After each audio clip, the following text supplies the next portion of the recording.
Those who make peaceful revolution impossible will...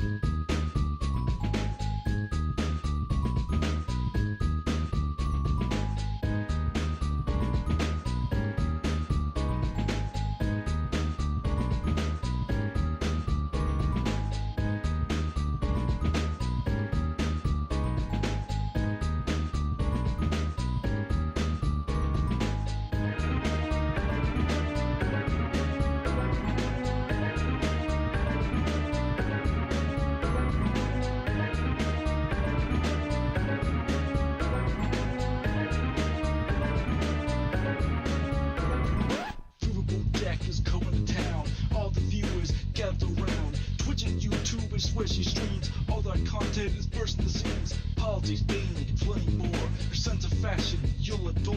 So grab your stuff and hop aboard. We're going straight to Jack's Discord. Viva Bojack, Viva Bojack, Viva Bojack, Viva Bojack, Viva Bojack, Viva Bojack, Viva Bojack, Viva Bojack. That's what I'm talking about. First time singing the songs from Riverboat Jack. Shout out. I don't know what I'm doing really, but I got passion. And that's what it's about. It's all about passion.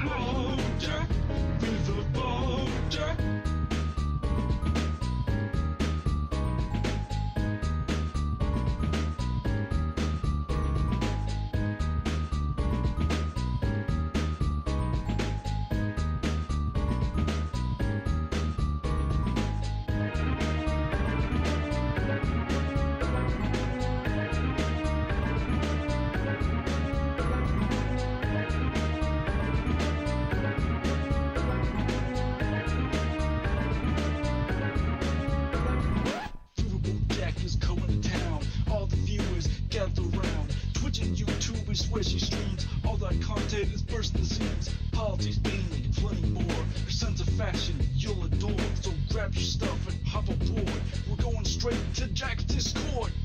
Viva Bojack, Viva Bojack, Viva Bojack, Viva Bojack, Viva Bojack, Viva Bojack, Viva Bojack, Viva Bojack, Viva Bojack, Viva Bojack, Viva Bojack, Viva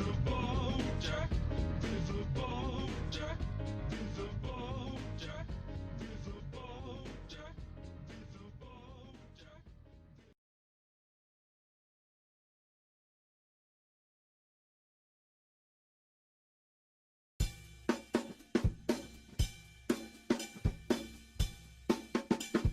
Tonight, we made history.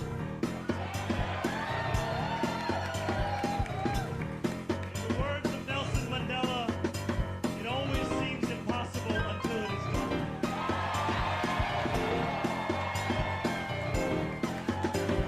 My friends, we have done it.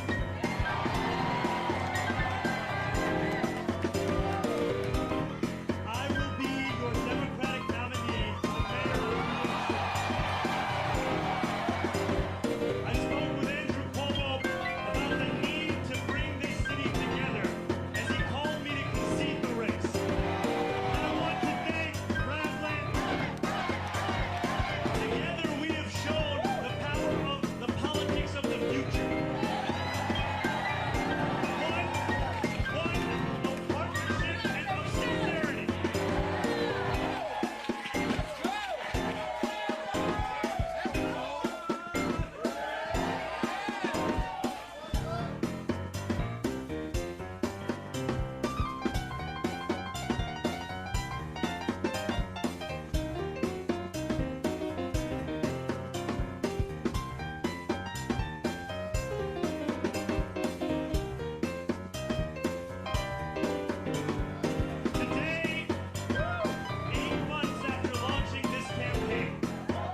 Hello, everyone. Hello, hello. How we doing, folks?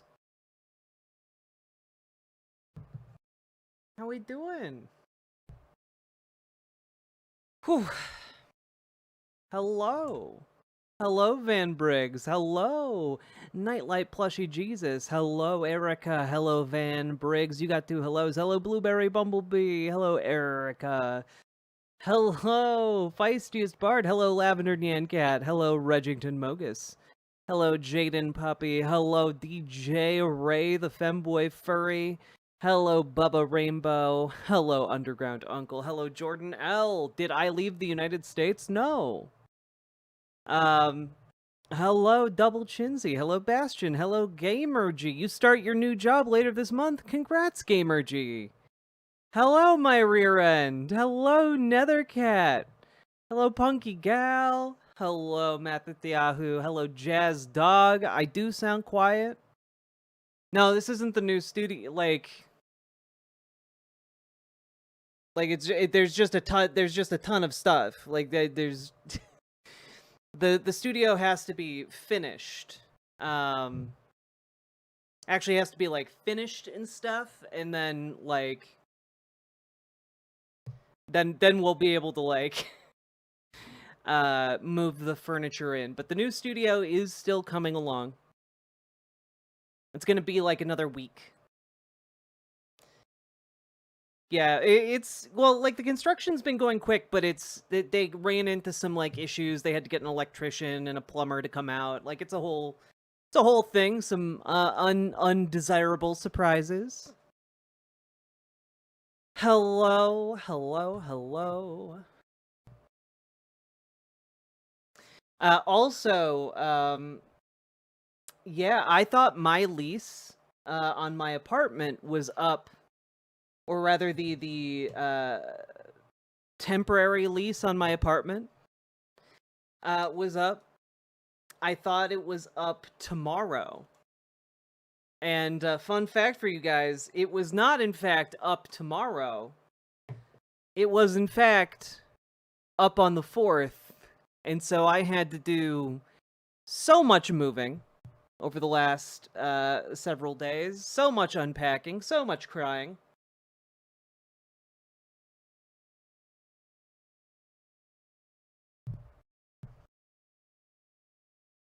And yeah, a couple mental breakdowns later, and some people helping me move furniture. And it's all moved into the new place.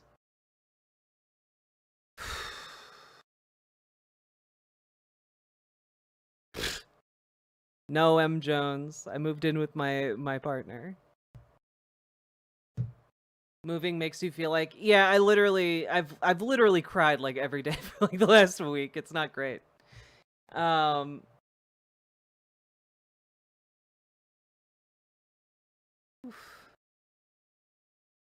well, congrats to him, M. Jones. Let's see. Starting a YouTube channel soon. Congrats. Trying to diagnose my mother's fridge/freezer. Well, it's in the basement, Robert had said, so the plumbing was expected. It was just like, you know, it needed a couple finishing touches. Nothing major.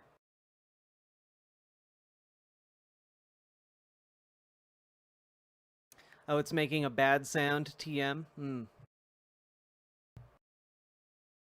Honestly, something I really respect about you is how you talk about crying and having breakdowns, and yet you still push through and get things done. Yeah, I mean, like, you kind of gotta, right? Like, I was actually really, really proud of myself, because, like, I felt so horrible. Because, like, ultimately, the mistake on what day I needed to be out, ultimately, that's, like, on me, right? And I felt so horrible. Like, my partner's dad, like, pitched in and did so much work. My partner's sister-in-law pitched in and did so much work. And, like, my partner pitched in and did so much work. And we did get it all done. But, like, I felt so unbelievably guilty about getting that wrong that, like, on the last load of the last car out of there, like, I had to, like, stop, pull over just because I was like hyperventilating, and then I got out of the car and I walked like in a loop for about a mile and came back to my car and was able to drive home. But like sometimes you need to listen to your body and you need to like move it. It's not good for you to be like beside yourself and in the car. And so got out, walked around, helped to manage my emotions, and then got done what needed to get done.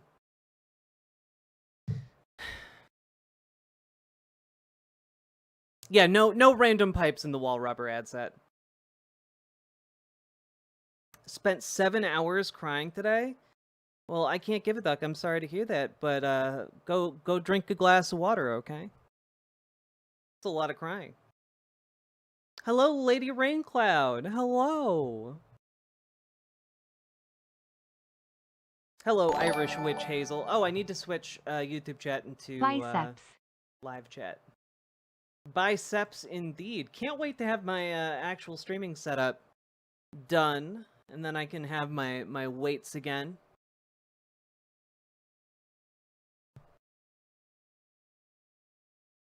I'll do my makeup. It'll be a good thing. Jack, I'm so tired. Fuck yeah, me too.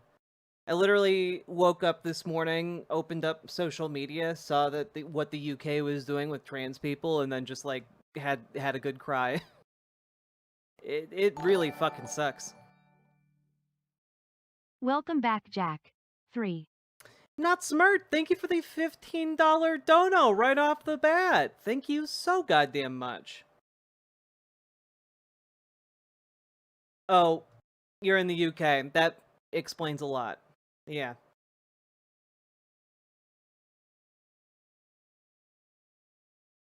Can Mexico liberate us? I mean, I don't think so. No. Can someone liberate us? Nope. Just ourselves. That's the scary and empowering thing, that ultimately at the end of the day, the only ones to free us are ourselves. Oh, the crying was something else. Well, I'm sorry to hear that. Shitty day in the UK. What happened to trans rights in the UK? Oh, they're trying to pass like just a blanket countrywide bathroom ban in the UK, and it's essentially like a de facto like trans people just can't use the bathroom. It really, really fucking sucks. So it's like a catch-22. Like you okay, so you use the bathroom that's on your birth certificate. All right, so you go do that. And apparently, even if you do that, if you make someone uncomfortable, they can still deny you access to that bathroom. So it's just absolute dog shit. Hello, Borfboo. I'm too soft for this? Nah, you got the Zolta. We're all too soft to it until we get calloused up.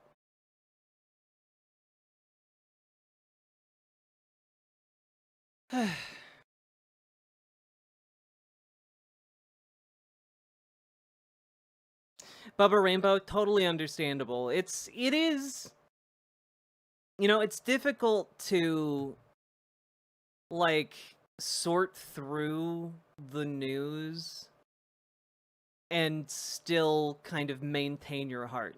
Those are two difficult things to maintain.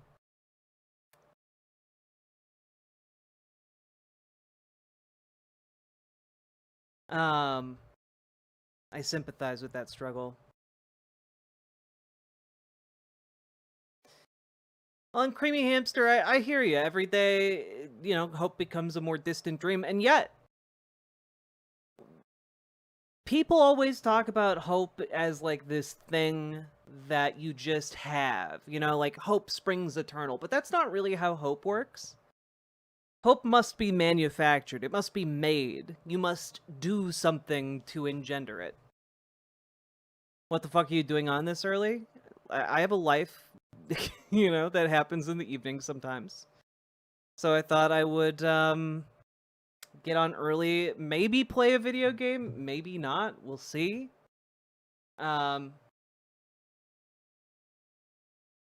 Zolta. I would suggest maybe giving that gun cabinet to a trusted friend. We need revolutionary optimism. Indeed.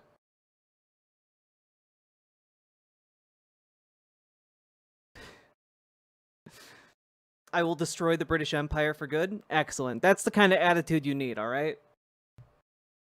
You have any idea how fragile, like, modern civilization is? It's crazy.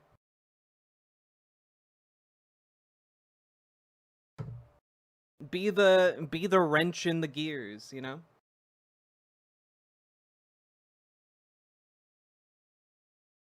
The reason that I cried for so long was my parents are teachers. I suddenly realized after reading a poem in Norwegian just how important teachers are and what it means to be a teacher, the empathy, compassion, love, and care. It's a lot. Yeah. I get that. And I think my partner would understand that too, yeah.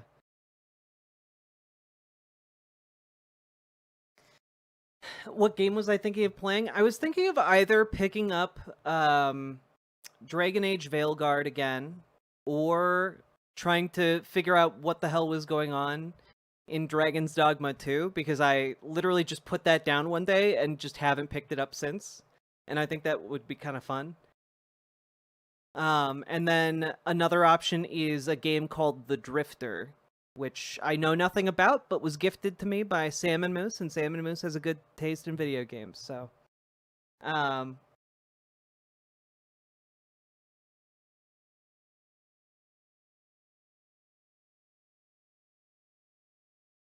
all week playing Schedule 1. I've heard good things about it, yeah. Grounded 2 entered early access. Oh, Jazz Dog, yeah, I know that's your shit. I know that's your shit.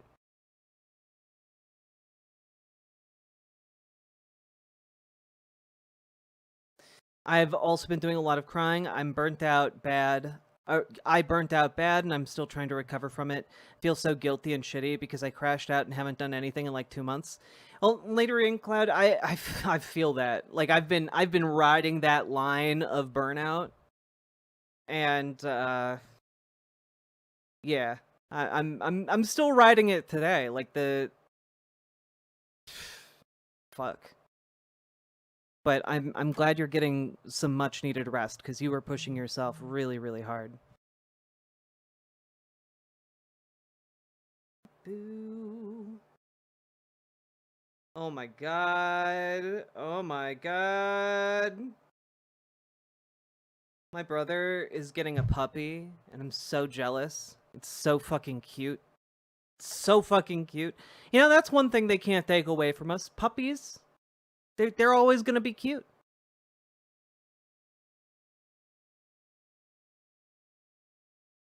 Yeah, Lady Raincloud, it's like it is like you know everyone will burn out. No, I won't. I'm built different. 3 months later, fuck.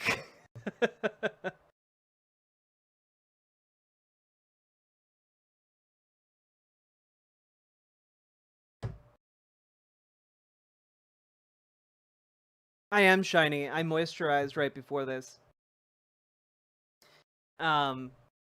Also, I'll have better lighting in my new setup. Right now, I'm just rocking what I previously had over here.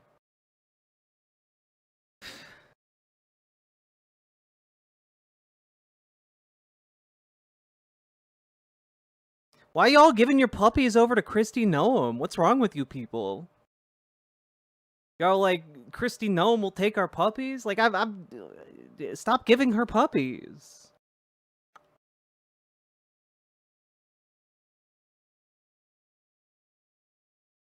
Hello.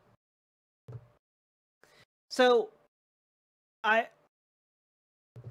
don't know if this is a segment or not, but I guess we'll talk about. We'll do a quick segment about currently unfolding events, and we'll see if we need to add to it as we go forward. But I guess there's really no other way to say it. Folks, it kind of looks like Donald Trump is trying to pick a fight with Mexico. Like not as in like a little skirmish, a little tussle. No, like it looks like he's trying to like send troops into Mexico without the consent of the Mexican government, which is kind of well, the word for it would be invade. It would be invading another country if you are to put troops on the ground in that country against their wishes. And yeah, it's not great. So this all of this is kind of deriving from this Trump signing a directive that could deploy US military in Mexico. So, yeah, he ordered the US military to target drug cartels and foreign terrorist organizations on Friday. And this is coming in the middle of negotiations with the Mexican government around tariffs, around economic issues. It's a real bowl of shit, as it were. And there's not really like a real reason to do this, right? Like the ostensible reason to do this is to bring like fentanyl shipments down, except that like they're shipping fentanyl, they're shipping drugs via legal avenues. Like they don't need to like illegally send it across the border with drug mules. They don't need to do that. They have people who live here already, US citizens who do that. Like Mexico is incredibly united, more so than at any other point in our lifetimes, behind their current president. Okay, and like the idea that like this would at all end well is a fantasy. And of course, you know, Claudia Sheinbaum has put out a statement saying, hell no. The United States is not going to come to Mexico with the military. We cooperate, we collaborate, but there is not going to be an invasion. That is ruled out, absolutely ruled out. It is not part of any agreement, far from it. When it has been brought up, we have always said no. And so, we don't know exactly what kind of plan this is, but we do know that Donald Trump issued a formal directive to the Pentagon to draw up some kind of plan to use US military power against Mexico. Now, again, in all of these documents, they're saying not against Mexico. No. It's against the terrorist organizations in Mexico.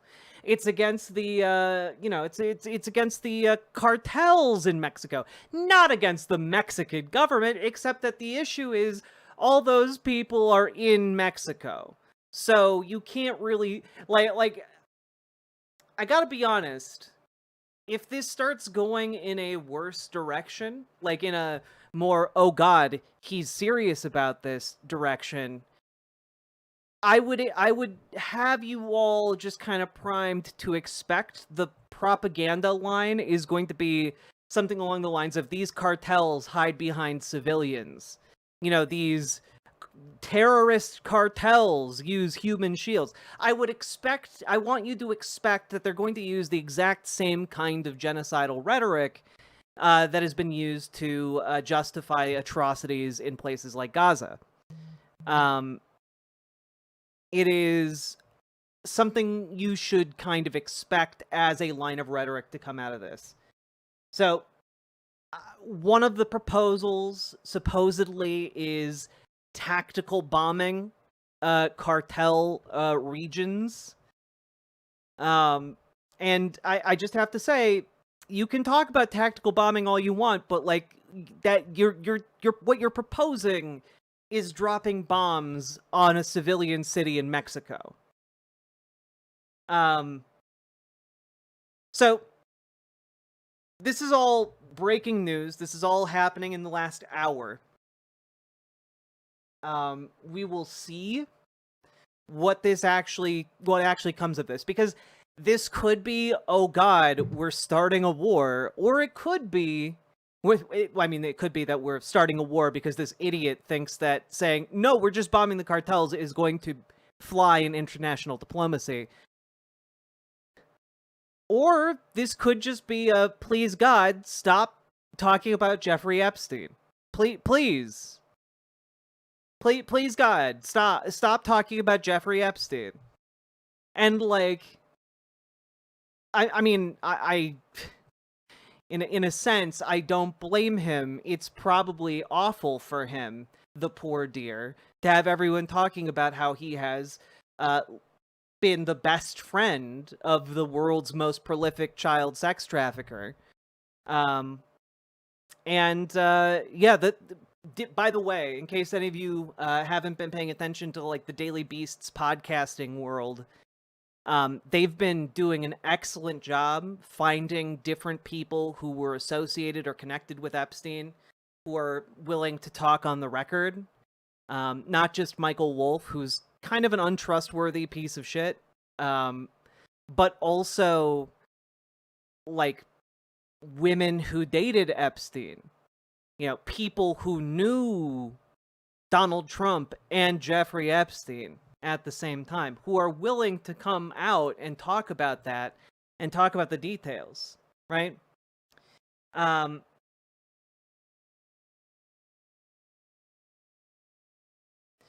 Okay, I didn't think I had to be extremely literal about the fact that, like, oh, you can't blame him. I mean, like, I would also want to deflect if I was accused of doing everything that Donald Trump is being accused of doing. I think that you all understand what I mean by that. I respect your intelligence enough. I shouldn't have to detail how, yes, in fact, you can blame the President of the United States for likely having sex with children and also sexually assaulting women and also bragging about it and also peeping on children and also doing all manner of heinous things that affect millions, if not hundreds of millions of people around the globe. I would hope that we're all kind of on the same page about that. Let's see here.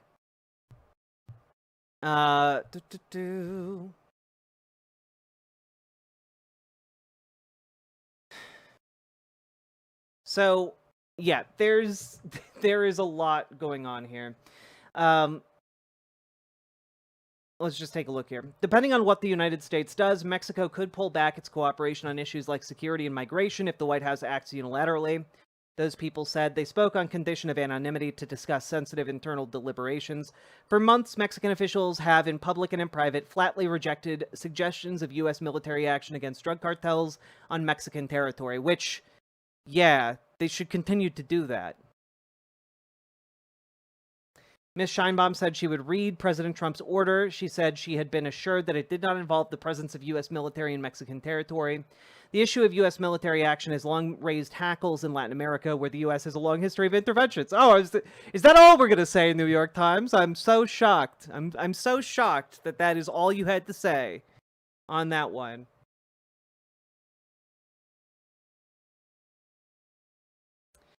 So, yeah, this is, I mean, it's interesting to say the least. Be up to him.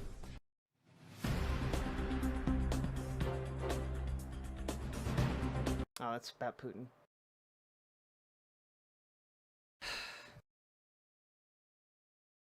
Yeah, Trump signed the directive in secret, providing a justification for potential military operations against the criminal organizations. Also reported the U.S. military officials have started drawing up plans for how the military could target cartels.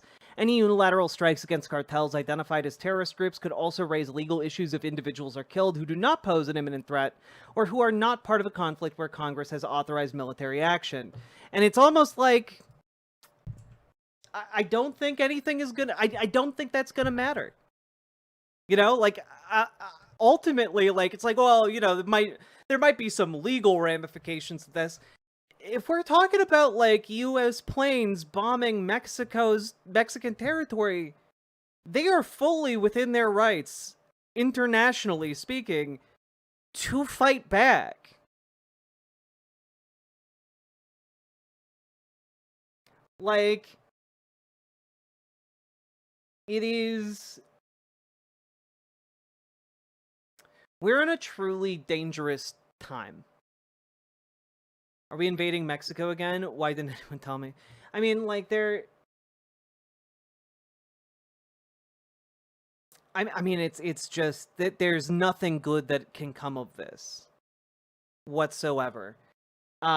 Also, it's worth noting, and this is at the very tail end of this Hill article, Sheinbaum has cracked down on cartels, especially the Sinaloa cartel, since she was elected president in 2024. In July, Mexican authorities reported a significant drop in fentanyl seizures because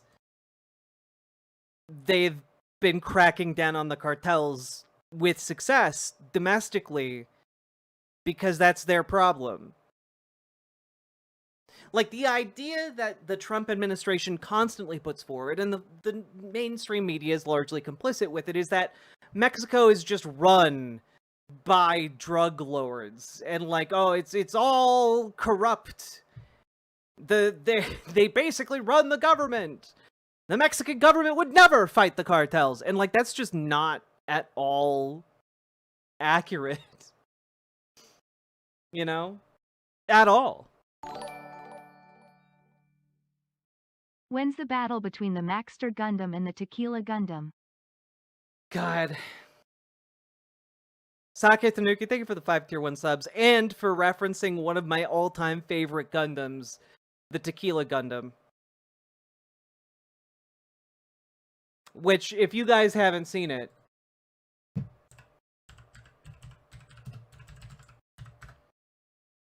is just... I mean, words really don't do it justice.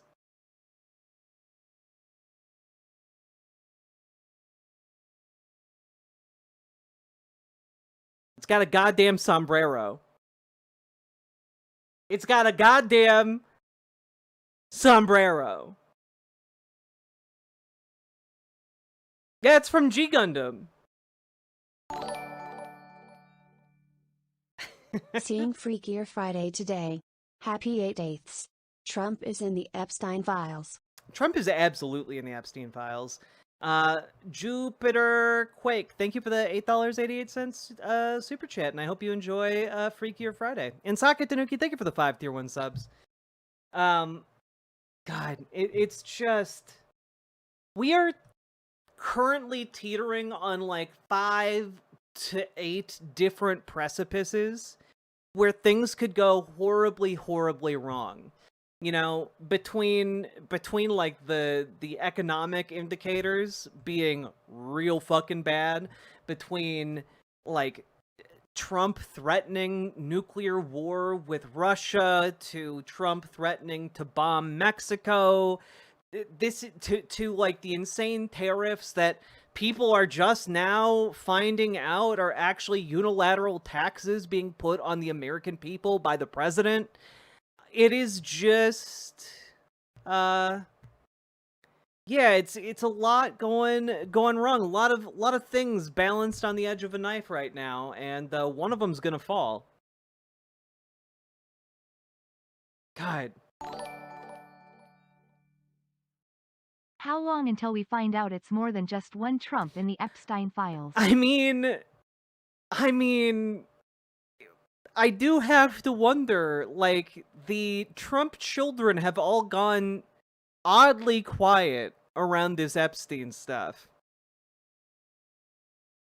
You know, oddly quiet, especially considering their dad hung around Jeffrey Epstein with them.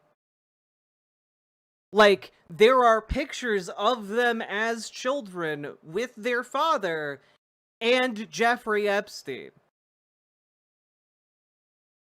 Interesting lack of insight from them, we'll say.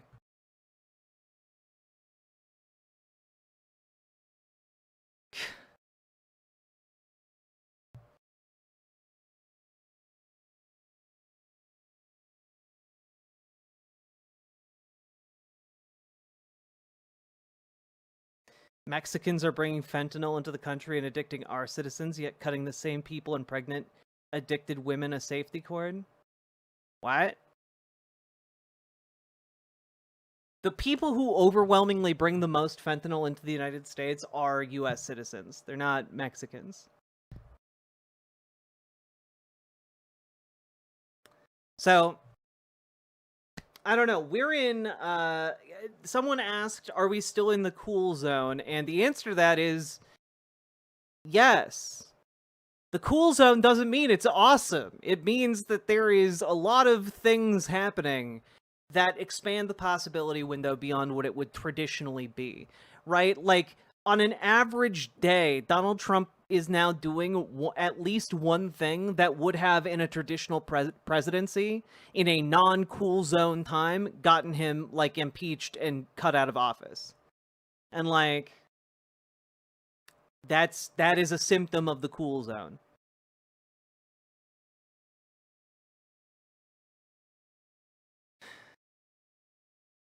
Yeah, no, there was an entire police department, Monty the Ogre, that got caught being complicit with smuggling fentanyl over the border.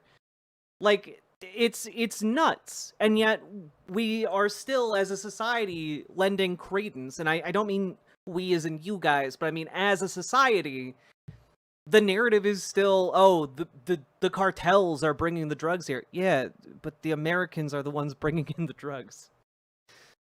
Ugh. Anyway, I really, really, really, really, really, really, really hope that, well, I really hope that we don't bomb Mexico. Because I think things start to get really, really weird and beyond my ability to predict how things happen if that goes through. I'll just end with this final quote. They, meaning the U.S. government, needs Mexico's cooperation. They need Mexico's state and society to be functioning. This isn't Afghanistan where the state is broken and you can do what you want as there's a void, said Arturo Roca, who resigned late last year from the Mexican Foreign Ministry, where he helped handle relations with the United States. And, like, damn, what a great time to get out of that job. Oh my god, I pity the foreign officials and diplomats who have to interact with U.S. officials these days, because holy moly, must that be insufferable. Oh, you were saying that's what Trump would say, Maxwell. I got you. Also, thank you for the $4.99 super chat. Appreciate it. Yeah. I mean, right now we are going through, again, like several mass hysterias all at once. You know, you had like the satanic panic in the 80s, and we're now doing like 5 of those. Like, the Trump administration and the MAGA movement at large are so desperate to figure out what their next common enemy should be that they're trying out. They're doing trial balloons for like 6 different hysterias. It's unsustainable. With how much more powerful carfentanil is over regular fentanyl, I shudder to think about how strong riverboat fentanyl will be. You know, it's what we use to power the boat. 1 gram of that sends you up and down the river. It's incredible. Also, thank you for the 5 tier 1 sub, Socket Tanuki.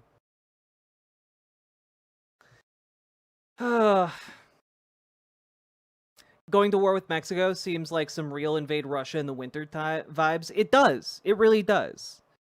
So I would hope,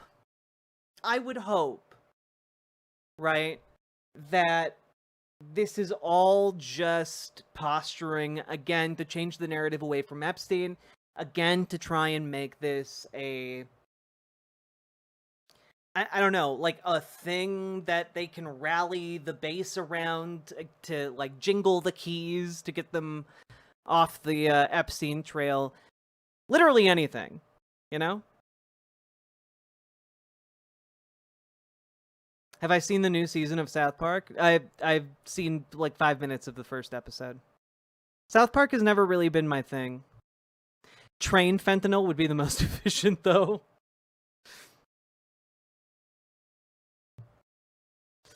God. Anyway, for the love of God, please don't bomb Mexico.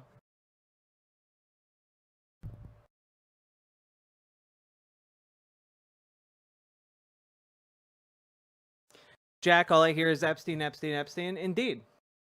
It's also all I hear. God, someone in my YouTube comments, and I need to, maybe we'll do like a segment at some point in the future where I go through different YouTube comments on my videos, and I just respond to them. Like, I take the time to respond to the YouTube comments. That might actually be like a good segment. Number one, because one of the comments somebody left was like a 10 paragraph long screed against Catholics. It was very, very bizarre, but like a perfect encapsulation of what I mean when I talk about how like treating Christians as like a unified whole is one of the biggest mistakes one can possibly make, because Protestants and Catholics historically hate the fuck out of each other in like a pretty deep and long-term kind of way. Like the most benign version of it is just, oh, they're heretical because they're praying to the Virgin Mary, you know. But you know, to each their own. Like that's the mildest version of it that I grew up with, but it can get real fucking bad. So I think we'll do a segment like that. I'm real over this living in a dying empire thing. Really not enjoying it, right? Kind of sucks. I mean, Creamy Hamster. Huh, interesting how we Yeah. have a problem with criminal organizations who have a highly profitable illegal substance. If we had some method to make it worthless. If only. Saki Tanuki, if only there was a way to make all of this, I don't know, boring, above board. You know, make it I don't know, a lot less valuable. Too bad there's nothing we can do legally about that. Saki Tanuki, thank you for the 5 tier 1 subs. Appreciated.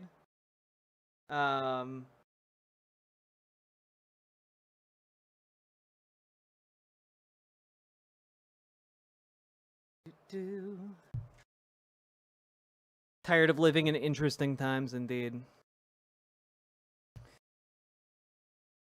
Where do you keep your toaster? Catholics have a lot of kids, allegedly, and so keep it on the counter. Protestants keep it in the cupboard. Tropes from the world. You're moving too? I have finished moving. Y'all remember when politics was boring? I mean, part of me wonders if politics was ever really boring, or if I was just too young to understand how interesting it is.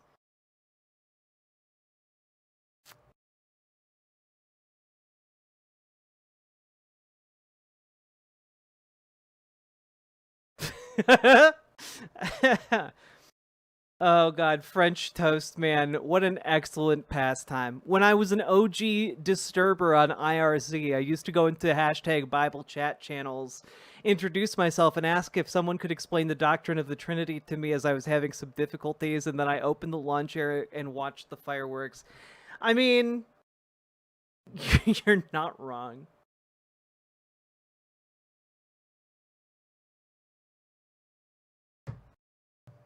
That will start some fights.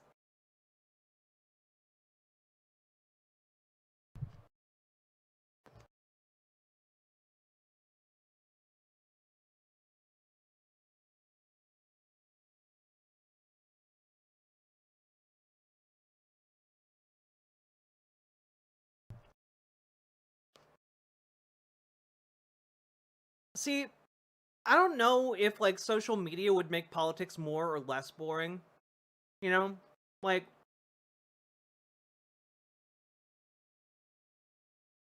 back in the day, you just had politicians literally getting into fist fights and boxing matches. You know, like I don't know. People were like, that Abraham Lincoln, he's a real good wrestler. Let's make him president. Like I don't know. I think that's kind of interesting, right? Like in a way, it's like it's you know, we learned about that fun word like a couple months ago, spadacinocide. You know, that shit happened all the time.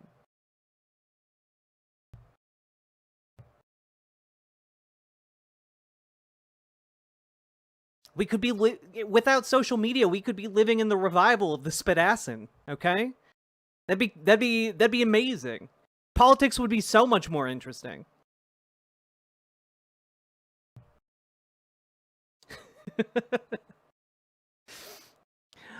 John Bainbridge, I got it from a book titled Scaramouche.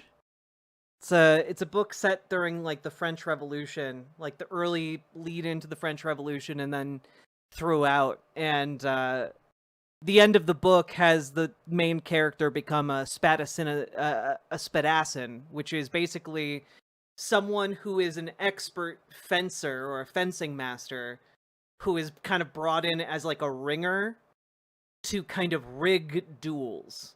So the idea being like, oh, look, here's George. We've put George into this political seat, and then George comes over and like insults his political rival, and his political rival challenges George to a duel, and then George just fucking murders him in a duel. And that was an actual thing when duels were legal, right?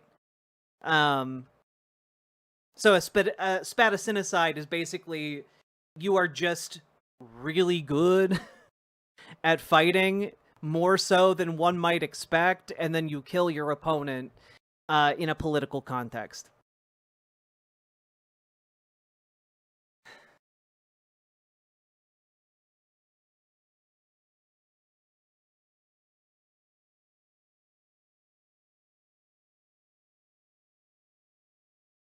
We should make duels legal again. You know, hot take. I think maybe that'd be fine. Maybe. I haven't thought about it a lot, but like bring back swords, and I'm cool with it. You can't duel with guns. Dueling with guns not allowed. If you're gonna duel, you're gonna duel with goddamn swords. All right, you're gonna get up close and personal.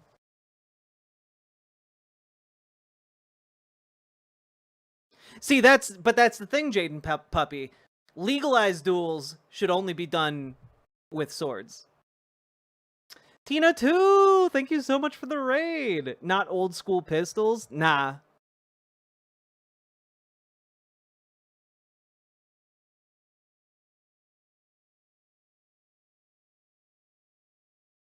The sword lesbians are going to be so down with this. Right?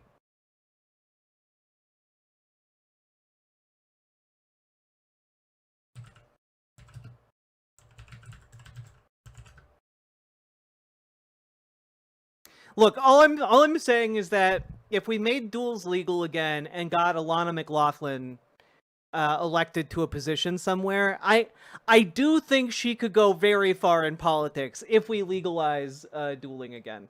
Okay, that's all I'm saying. All I'm saying, bring back sword duels. Alana McLaughlin will be like president of the United States in like, I don't know, a couple months. Hello, Consonant J. She could kick so much ass. Oh yeah, 100%. Coming in at the end of the statement, yeah, sword duels are exciting tests of skills. Pistol duels are either quick and dumb or they do nothing. Exactly, Sundry Clan Car. This is the real answer. Powerful as a gun, but takes real skill to use.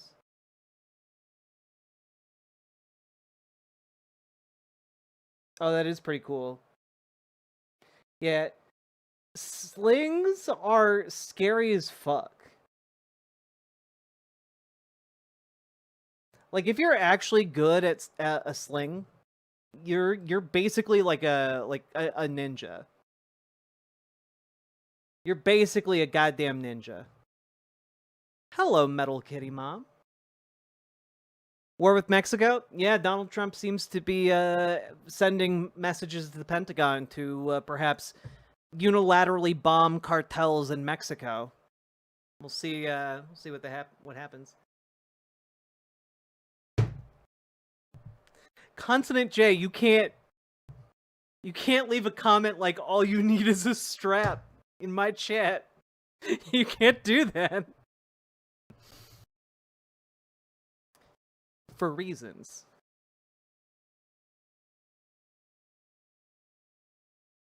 Yeah, all you need is a strap of leather and some soup for your family.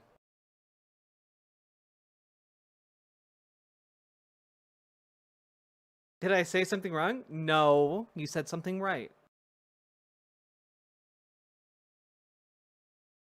So Trump is fucking senile as fuck and has gone full Brandon. I mean, like, dude, yeah, honestly, it's a lot of the above. I'm there is a detached, curious part of me that is wondering, like, how much damage are they going to let him do before someone is like, okay, Grandpa, time to go to the home. You know, like, how much damage are they going to let him do? Also, just again, I would recommend checking in with the Daily Beast here on Epstein news, because like every single day it's something new. Hey, you guys remember when the White House said that they didn't have any kind of secret meeting about Jeffrey Epstein? Oops, that was a lie. It was a lie. Probably because one or many people that they know are guilty. Trump had forced JD Vance to deny that a meeting was taking place.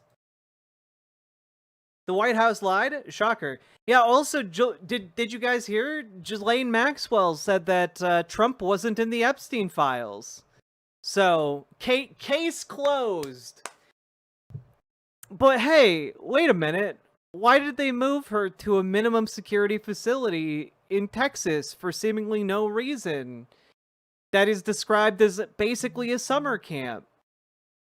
Huh, it kind of seems like she was given something that is, in fact, illegal to give to prisoners of her crime rap sheet. And they are now having to, by the way, raise the security level of the entire facility she's in because she's there. So all of this seems very, very strange. And, but clearly she has no incentive to lie. God.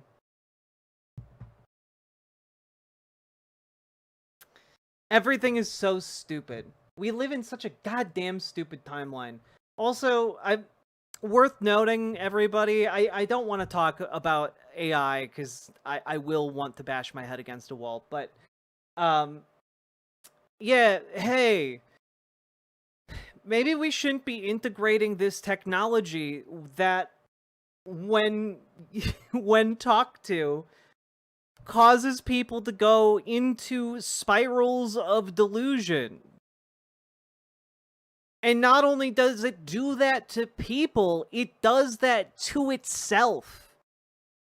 The lie machine lies to itself so much that it goes insane.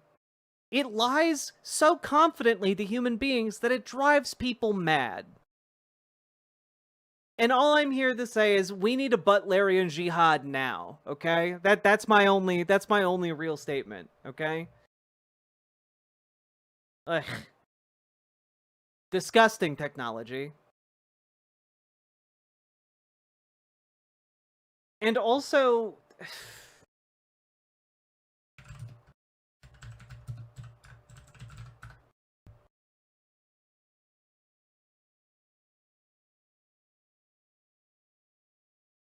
also, can we just like, I don't know. Have you heard about Greece? This is from almost a year ago, but it made me so mad. Have you? That's really, really sad. Like, there's real pain here, right? Like, there's a real fundamental human pain here. But, like, holding on to someone like this is not good for you. You know, preserving your memories of them is good. But this is a machine stealing your mother's voice. And I find it repulsive on a level that I can't even articulate. I find it deeply disturbing. Just say no to techromancy. Dear God. You know, like, how many people would give anything to hear, like, their father talk again, or their mother talk again, or...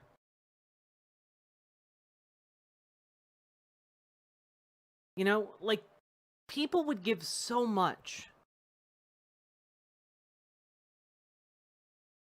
And this is just not that, and it can never be that. This is like hiring someone who looks like your mom to read a script. Except it has the additional layer of some people genuinely believing that they are speaking to something real about their mother. Yeah, like a grief golem might be the perfect term for it, Alex Markel. It is... The moral First good attempt. version of this is a case when a father recorded a conversation of one person to give to his daughter after he passed, so she could talk with his real words one last time.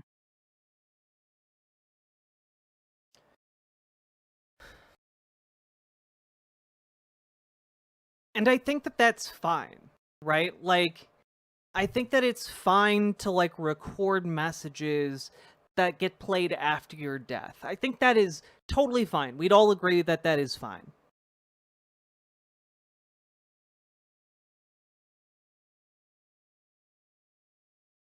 But this is, like, trying to use an additional layer of artifice that I find invasive, in a way, puppeteering the memories of that person like it's a fucking Weekend at Bernie's. Like, even the credulity here of this reporter, like, I find offensive. Like, no, it's not that easy to recreate you. It's just not, right? Like, stop giving this technology the amount of power We you want to couldn't get enough attribute of the it to it TV in your psychic mind. frauds using cold and hot reading to defraud people and manipulate them. Now we want computers to manipulate people. I mean, yeah. I think ultimately part of the issue is we have so much great sci-fi, so much forward-thinking, so many forward-thinking ideas about how technology could be that are presented to us in movies, television, books, you know, etc. And some people have latched onto the ideas of some of this technology and said, yes, this is perfect. Let's do that. But the technology can't do that. You know? It can't do that. The same way, like, we can't go faster than the speed of light right now with our technology. You know, like, it cannot be a person. And maybe sometime in the future, hundreds of years from now, maybe we will have technology that is good enough to make a technological facsimile of you. But it would never be you. The same way if you suddenly split into two different versions of you, the second that split happens, you are two different people. Even if in every other respect you're the same.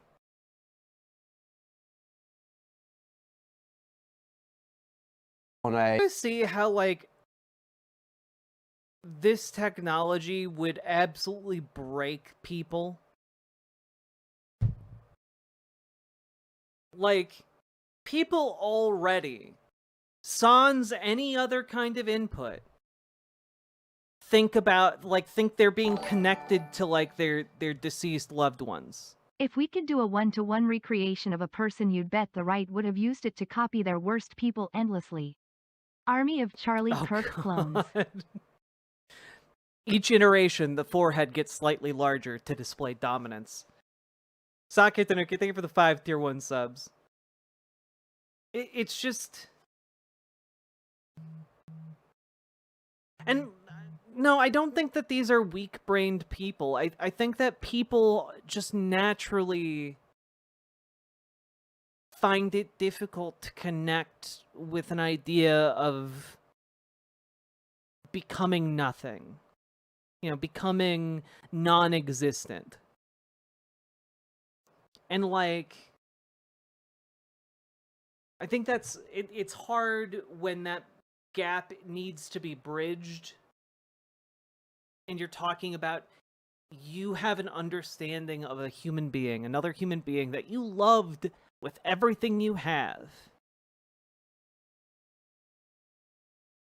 And now they're gone.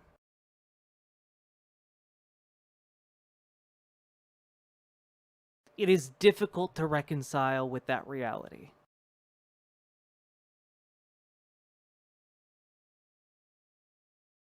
And it got me over just being completely grief-stricken. But I didn't need any medication. Yeah, that's kind of it, Jazz Dog. People want the solution so badly that what is real and what is not ceases to matter.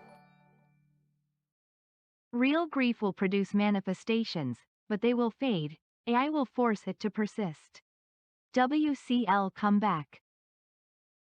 Salmon Moose, thank you for the 5 tier 1 subs, and it's good to be back.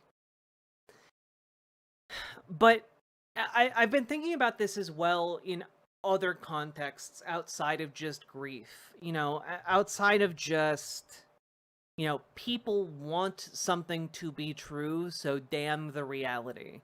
And I think that this is, in another way, why so many conservatives find so much value in AI. And it's because the AI just tells them the things that they want to believe, reality be damned, right? It doesn't matter what is true if you have a machine that can confidently tell you that, like, don't worry about what's real, just, you know, what you feel right now. Your hopes and dreams are more powerful than reality. And this is essentially like what Fox News has been trying to do for decades. It is, you know, and in a lot of cases, by the way, a lot of conspiracy theorists, and this kind of gets to the heart of that conspiracy singularity idea, a lot of them do know on some level what is real, you know? They know that their conspiracy theory isn't real. They just don't care. Because what they're getting out of it is more important to them than what is real. Interesting how we want the tech to solve grief in a method we know doesn't work. Fakery, and ban the method that actually works. Psychedelics. Yeah, I don't know too much about psychedelics. But Saki Tanuki, thank you for the 5 tier 1 subs. I don't know. I just find the overlap here fascinating. Again, fascinating. Like, I don't need AI. My mind plays out every possibility of the life of my premature child on a daily basis anyway. Giving him a final form would rob that of all beauty and pain. aw, trains and bullshit. Thank you for the $5 dono. Sorry for your loss. But I find it fascinating here that mother was like, yes, I would recreate my child with AI. And, like, her child is standing right there being like, I'm not comfortable with that. I think you just need to let it go. But it's kind of, like, moved over in that moment. Like, let's take a look at that again. To go.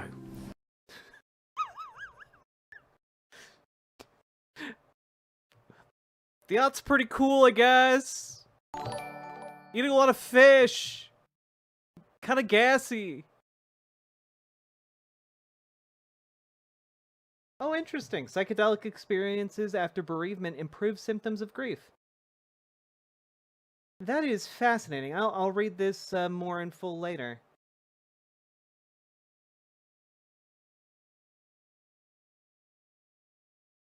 Yeah, it looks like it helps like process the going through the grieving process. That's it. That's really, really interesting.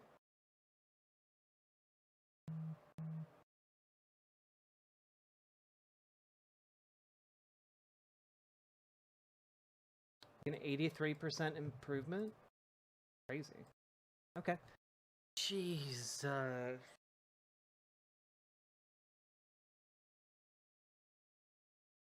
Jesus Christ.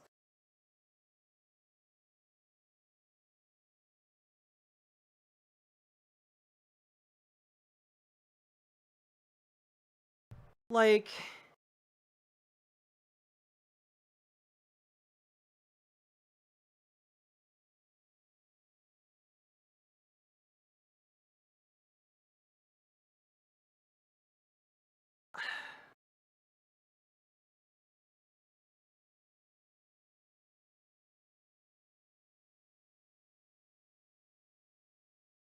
I don't like any child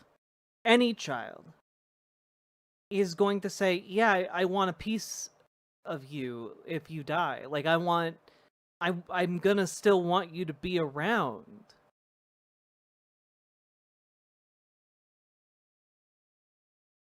And like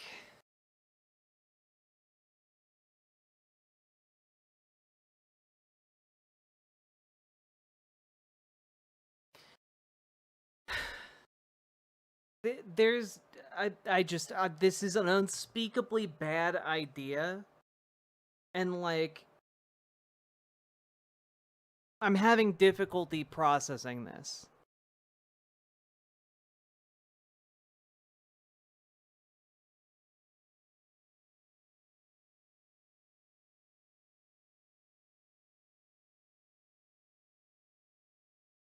I just don't see a world in which this is better than leaving your child video messages.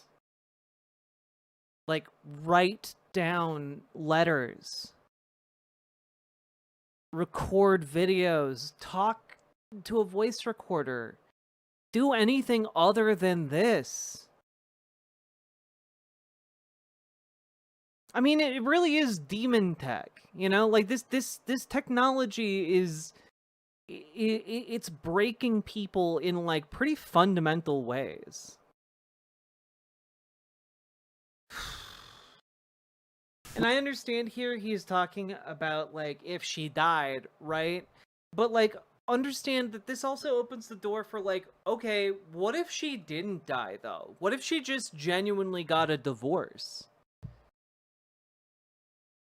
You still gonna keep that around? Like I'm there. My mind is going in a million different directions right now of how like deeply weird and intrusive something like this could be, and like the connections people could form to that deeply weird and intrusive tech. Like, oh, you made a copy, like an AI copy of your wife, thinking that she was gonna die, and then she divorced you, and now you still have that. It's weird. It's weird in like a like when I say it's weird and problematic, like these words don't even do it justice. It is just I don't know. Personally, so Like what? No, seriously. Like what?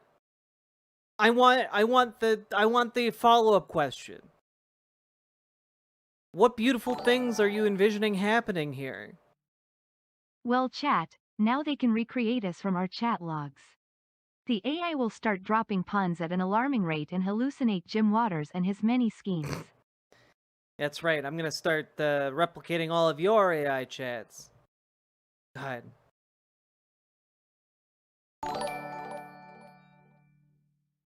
I can understand people wanting this. I lost my dad to COVID 4 years ago and didn't get to say goodbye. I wasn't allowed to see the body again after his body was taken to be cremated due to restrictions. This is wrong though. And that's part of what I think is so dangerous about it, Borfboo. People want TMNT this. from 1990 had a deeper talk about death than any of these bozos. First 40 seconds. Saki Tanuki, thank you for the 2 tier 1 subs, and Borfboo, thank you for the $20 super chat. But I, like, part of what makes this so dangerous in my mind is how badly people want it, you know? Because, like, I don't begrudge anyone for wanting something like this. I don't hold it against anyone for wanting to be able to talk to their dead loved ones again. I don't blame anyone for that. But that is what makes it so sinister, exactly, Gila Monster. And Borfboo, sorry for your loss. Now what is this here?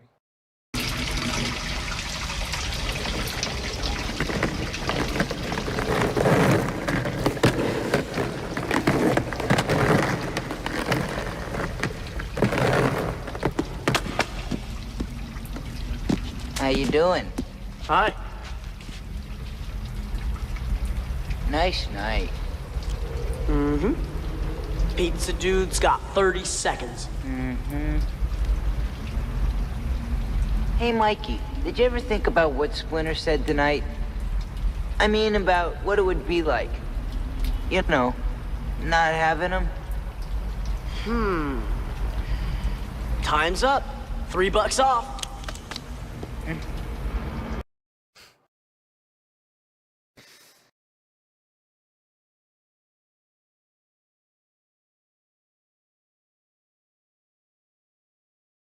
Yeah.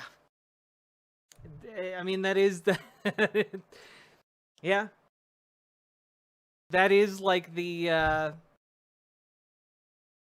I feel like that's the level of avoidance that we're seeing actually dealing with what has happened.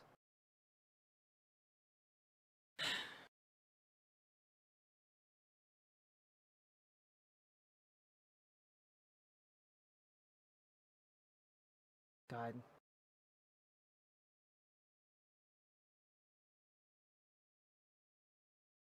So much hope to know that Fucking no. God. That was absolutely devastating. That was, yeah. There's an element of that that is so antithetical to being human. And it's not even like...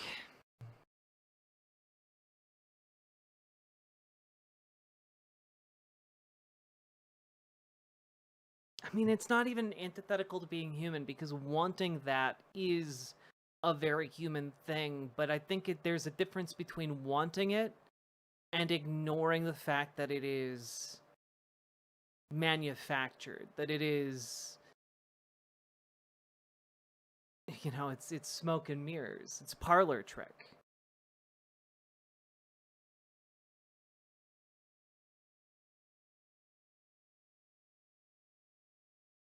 I don't think living with the AI ghost of a dead loved one is comforting. Yeah, I don't think so either. I don't think so either. Like, I would view that as something that is fundamentally at odds with who we are and our time on this earth. What a absolutely disturbing series of events. Oh, God. Okay. Well, that was a goddamn segment.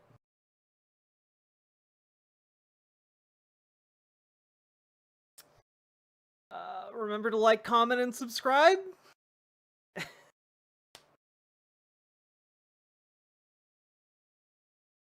all good, Rainbow Krampus. People are valuable because we are limited. If we were immortal, our time together just means less because we have all of time. I mean, I disagree. Like, I think if you created a human being and like they happen to be immortal, I don't think that would mean their lives would mean less. I've always thought that that was a weird concept. Like the idea that like you would come to lose all, I don't know, appreciation of time. I don't think that's the case, you know? Like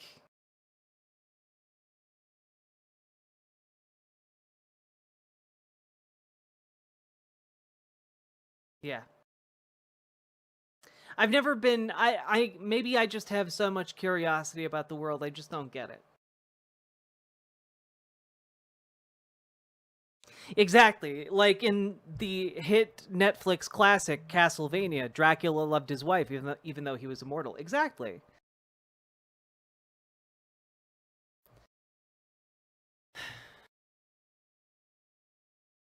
Yeah, and like Jobertus Maximus, I don't have any problem with like if we created artificial life, if we created like an artificial person, like Data from Star Trek, I have no problem treating them as a person, but also no one is trying to say that Data is like, you know, Data speaking with like the voice of like another character is that character, you know? I just don't see it. I don't see how even if you were to create a facsimile, how that facsimile is that person. It just is not the case. Exactly. They'd just be their own person, Lizabeth.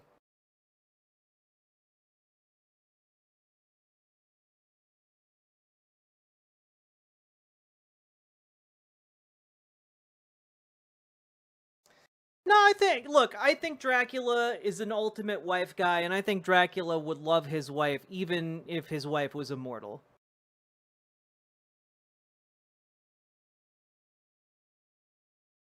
There is Quiet Kitsune. Measure of a Man is a great episode of Star Trek. All right. You guys ready to have a little bit of fun? You guys ready for like a little bit of catharsis?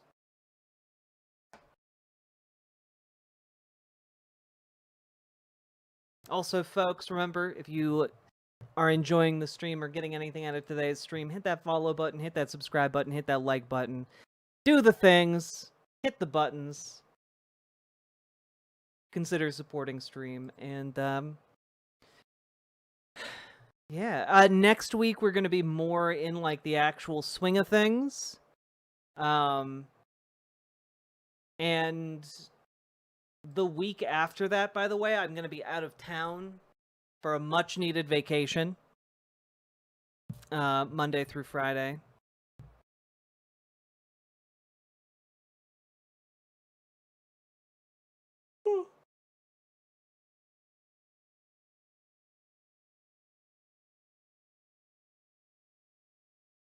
What you got?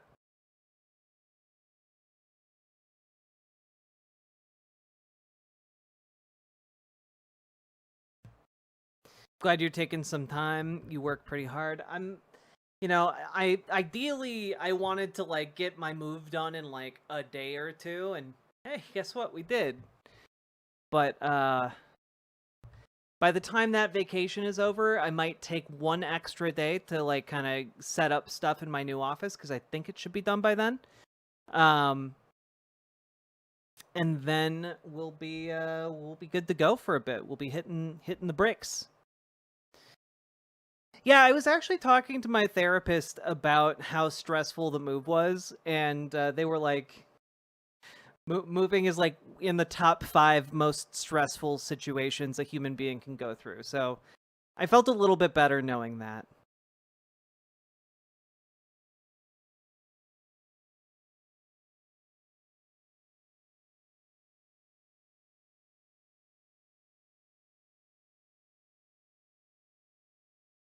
Does that mean you're going to do one of those cute streaming from this cute cafe I found? I mean, probably not. I'm probably not going to stream at all during that week. But we'll have all of this coming week together, okay? So don't you all worry about that.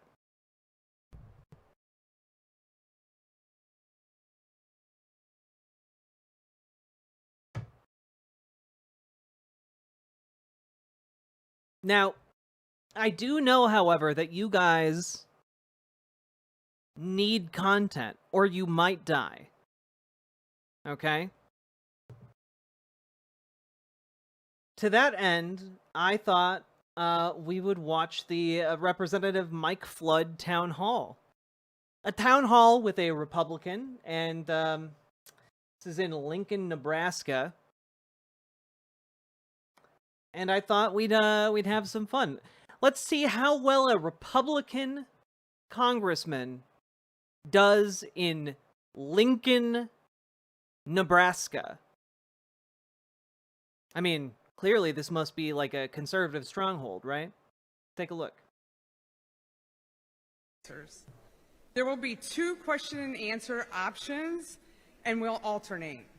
There's an option to submit questions as you entered. The basket for questions is with Deb in the back or at the registration table. Deb, please, you raise your hand. Submit any remaining written questions to the basket during Congressman Flood's opening comments. If you haven't already, I'm fascinated by this woman's fashion choices. And I have no more to say. I'm just fascinated by the choices. So just make sure you get them to Deb.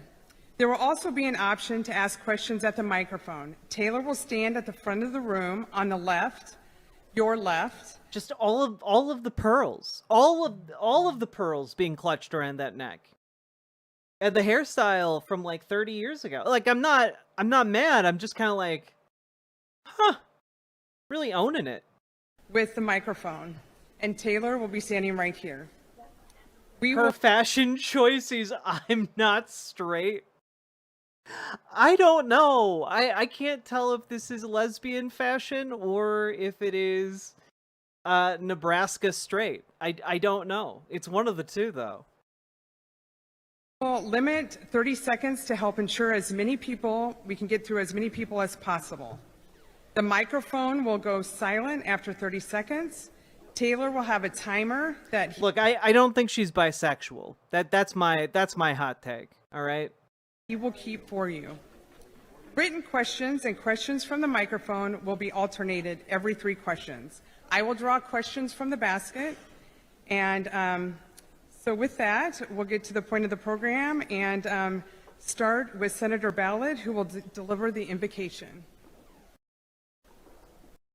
Wait a minute, this is important.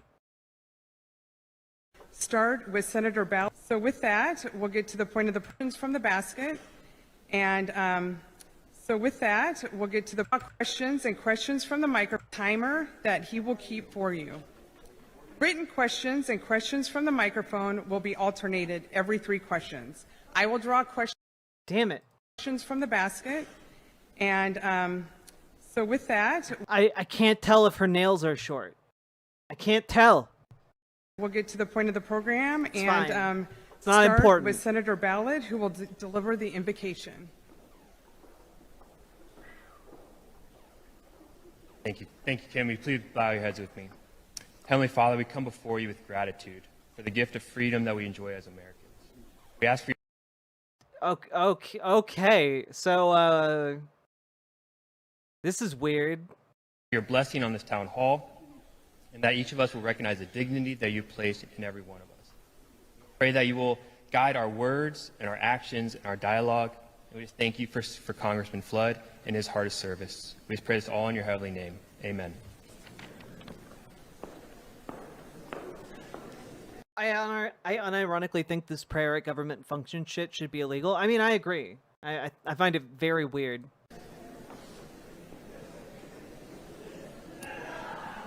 Good evening. Tom Duden with the Lincoln City Council. If you would, could you please stand for the Pledge of Allegiance? God, this should also be illegal. It's so weird.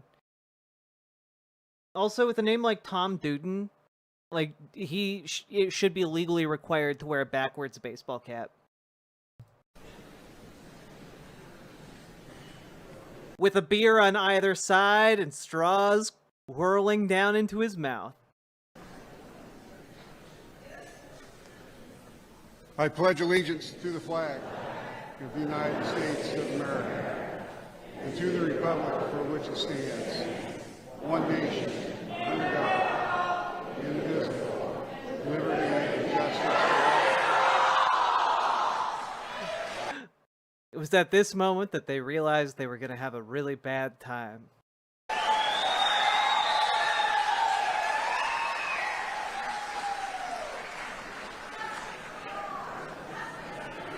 What? What? Hello, friends. My name is Jimmy Weber. It's an honor to see all you tonight. Hi, Jimmy Weber. What are you doing? God bless What? America. Did he just say Mary come? That high love stand beside her and guide her through the night with the light from above. Sing it with me. Why is he singing a love song about wanting to fuck America? It's beautiful. To the prairie, to the oceans, white with foam. God bless America. Oh my god, I live in Minnesota and I don't see shit like this. I don't see shit like this in the Midwest. I just, this is some, like, you pull out the guitar to try and seduce, like, someone who thinks you're cool because they're, I don't know. Like, I feel like this is very on brand for Republicans as adults trying to get into children's pants. Like, I feel like this is the kind of song that they play while they're, like, getting ready to do Epstein shit. You know? I'm just throwing this out there. It's weird and gross. My home, sweet home. God bless America. Okay, WPG Squirrel, since you're not American, this is something that happens in America, but, like, it's very, very fucking weird. Like, you're seeing other people in chat who are like, I live in Montana and we don't even have this shit. Like, this is some, like, next level, like, they fed like MAGA pills to a country western singer and he, like, turned into this guy. Like, I don't know what is happening here, but it's bizarre. My home, sweet home.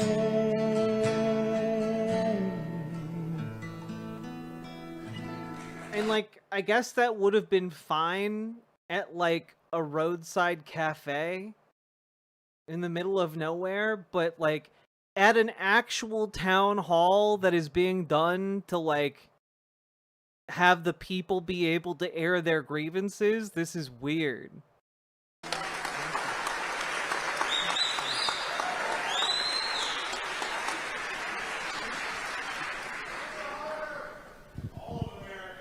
Well, good evening, Lincoln. Thank you very much for being here tonight. I want to thank Bo and Tom and Jimmy.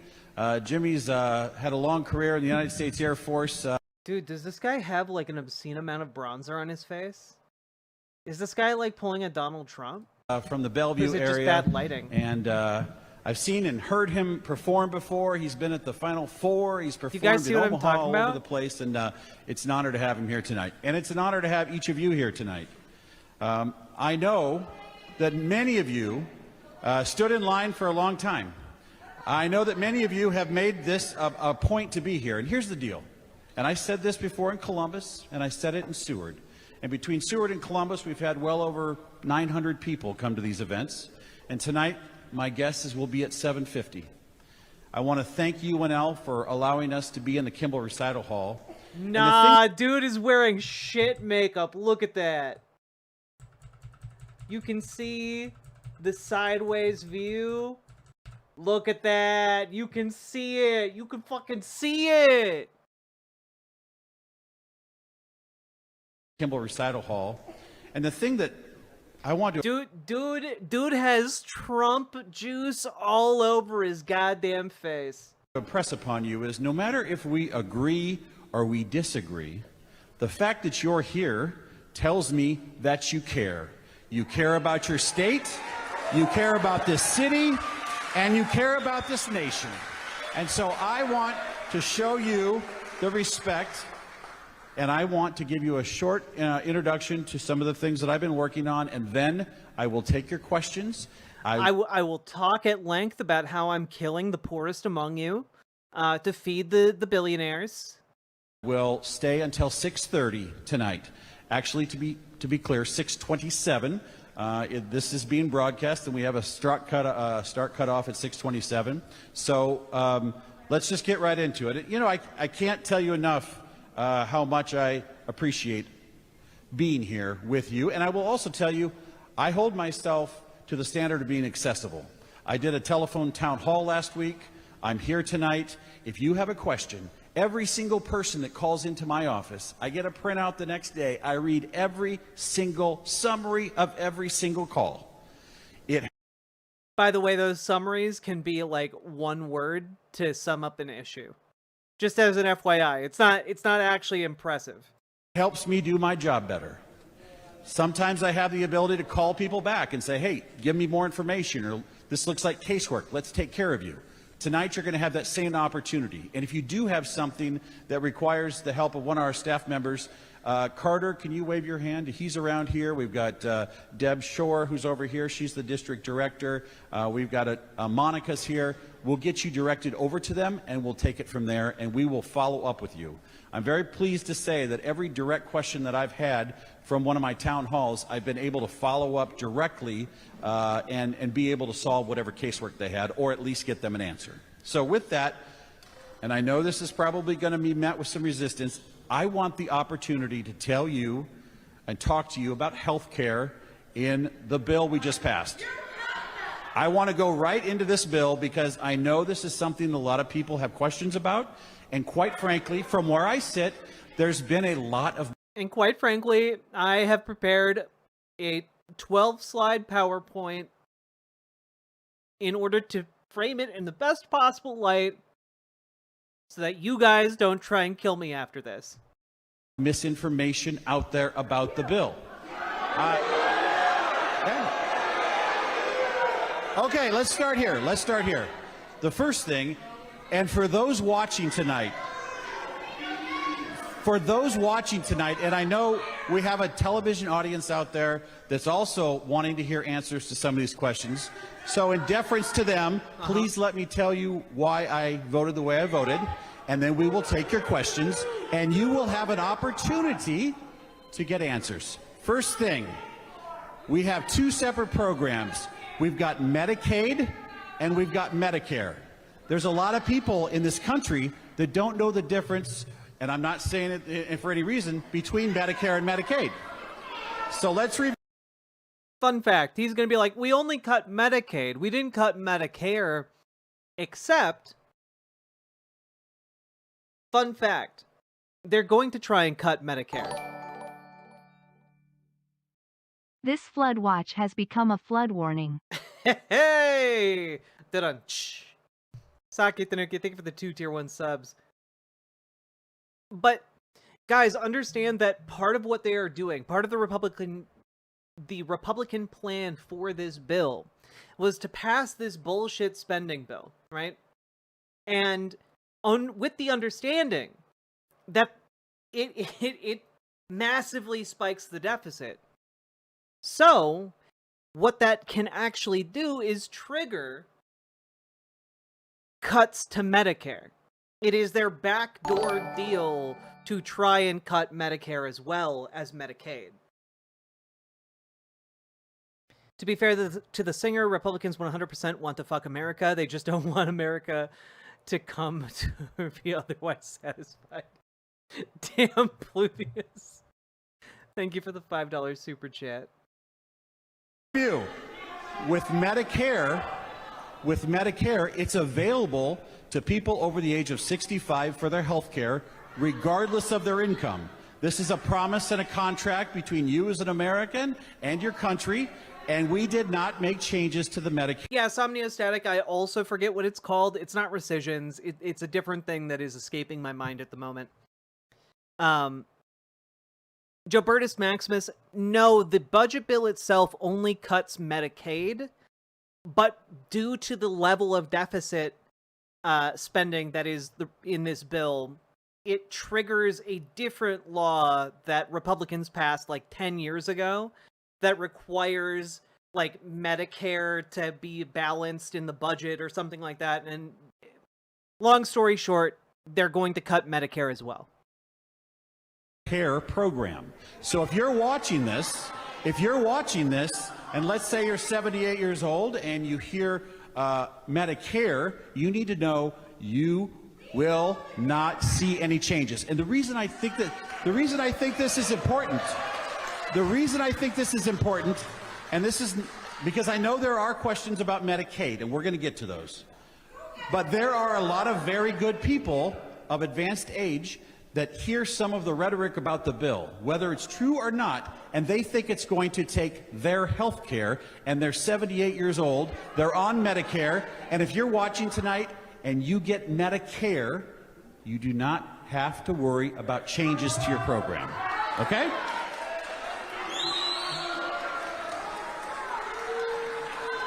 So let's go to the next slide. Here's the other thing that you have to know.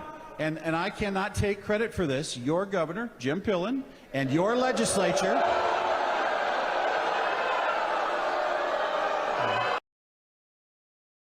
It's PAYGO. It's PAYGO. Back in 2010, Republicans passed a measure called the Statutory Pay-As-You-Go Act of 2010, which basically means that if the deficit spikes to a certain level, then the 2010 Act gets activated and cuts are made to Medicare. Your governor and your legislature, I think you're going to like what I'm about to say. They passed a bill to get Nebraska's hospitals $700 million in Medicaid funding in the coming fiscal year. Wow, a whole $700 million? Hey, I wonder how much it costs to run your run-of-the-mill rural hospital. As your congressman, I worked to help get the CMS application approved by CMS, Center for Medicaid and Medicare, and it was approved in June before the big, beautiful bill was passed. What does this mean? What does this mean? This means that St. Elizabeth's is going to get an additional $24 million next year, and that money is not tied to fees for service. It means the Norfolk Hospital is going to get $10 million. It means that the... Wow, all that money! Surely that will make up for all of the money they're not getting from Medicaid patients. You see, part of the issue here is that, like, you're talking about, like, a handful of $1 million, right, going to these rural hospitals. And, the issue is, they aren't going to have money to pay for those, like, patients. The patients who are no longer going to have Medicaid aren't going to be able to go to those hospitals. It's a big problem. And so what ends up happening is like, oh no, don't worry, we'll spend the money to make sure the hospitals remain open. Even if you grant that those hospitals remain open, they don't make any money because no one is going to the hospital with coverage anymore because everyone got kicked off of Medicaid or Medicare. That's how this works. And so that's why you're seeing right now rural hospitals closing. because they have crunched the numbers and they know that if they continue to operate under this particular Republican budget, they aren't going to make any money. So they are closing now. Even if you have like a pittance to throw at them, ooh, $700 million, that's not enough to keep them open when they don't make money. West Point Hospital is going to get $3.5 million. So when you talk about Medicaid, I can tell you, we're going to see an influx of money into Nebraska hospitals. The other thing I want to share is that, I mean, like, if Republicans keep doing what they're doing on the national level and keep showing up at these, like, I would say that there's a good chance some people might start getting violent. The GOP knows they are fucked. That's why they are trying to spin this bill. I mean, they do know that they're fucked. They're trying to spin it because they're hoping that enough dupes will buy their bullshit that they'll be able to hold on to the midterms. That's it. That's the only reason. Also, Story the Bard, thank you for the $20 dono. Very appreciated. Yeah, we'll talk about the redistricting stuff on a new day, but suffice to say, I've been pleasantly surprised with the backbone from Democrats. the other thing I want to share is there was talk about a medical clinic in Curtis closing. First of all, it was not a hospital. Second of all, it had 4 patients a day. And third of all, the bill had not even been signed yet, and any changes don't apply until 2027.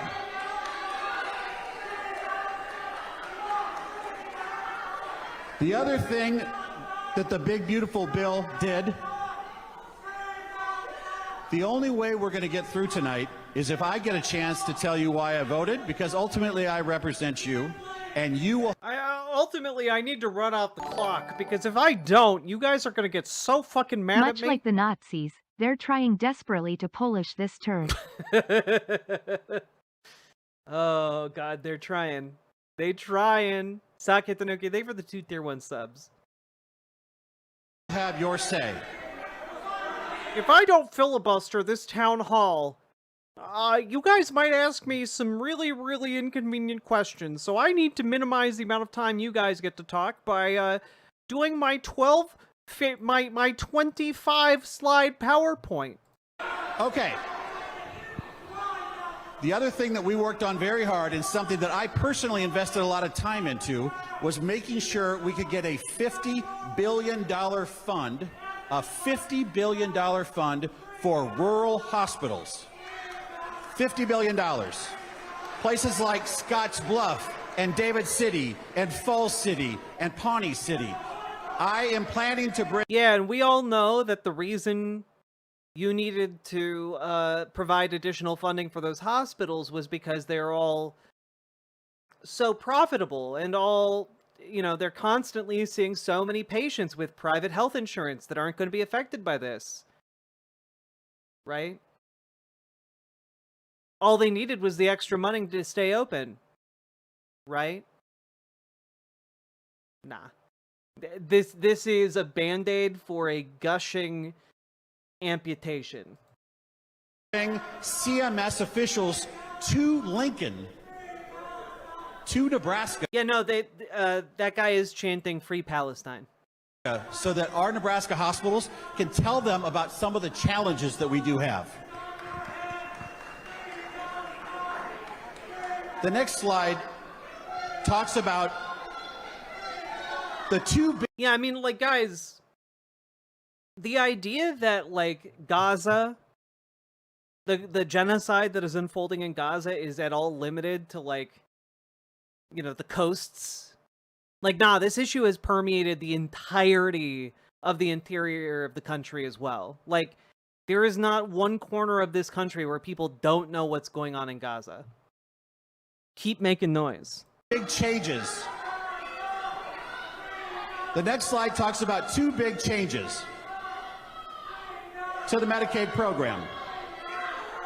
One of those changes is that if you are able to work and you are able-bodied, you have to work. If you choose not to work, you do not get free health care. You do not get free health care. Okay. Whoa, wait, I really thought that was going to go over a bit different here. I really thought, okay, let me hit you with some facts, some truth. Gaza was never on Epstein's list. That is very true, Sake Tanuki. Thank you for the 2 tier 1 subs. So here's a question. Do you think that people who are 28 years old that can work and refuse to work should get free health care? Hell yeah. I don't think that a majority of Nebraskans agree with you. Yeah, all of the Nebraskans who didn't show up agree with me. Sure, we might have 1,000 people here, but I'm sure I can imagine someone else in the state agreeing with me. By the way, they all say yes because they know that that's a bullshit question. On the one hand, most people who are going to be affected by losing their health insurance are not 28 and able-bodied. And number 2, yeah, people do think someone who's 28 and able-bodied, even if they don't have a job, should be able to have health care.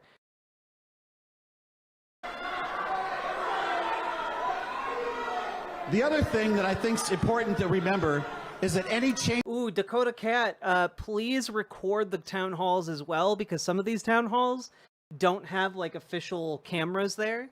So if you can record it, please do, and shoot us a recording, if you're at all able, of course. I'm sure we would love to see more Republican congresspeople squirm. Changes we make to the Medicaid program does not involve anybody that's disabled, that is of senior age and unable to work, anybody that is pregnant, or the vulnerable. Those are important things to know.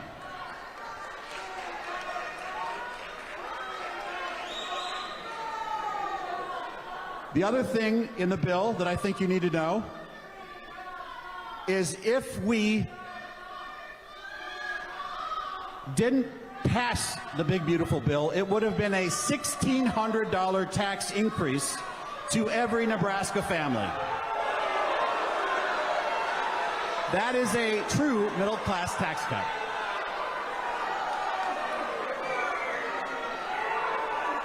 Next slide, please.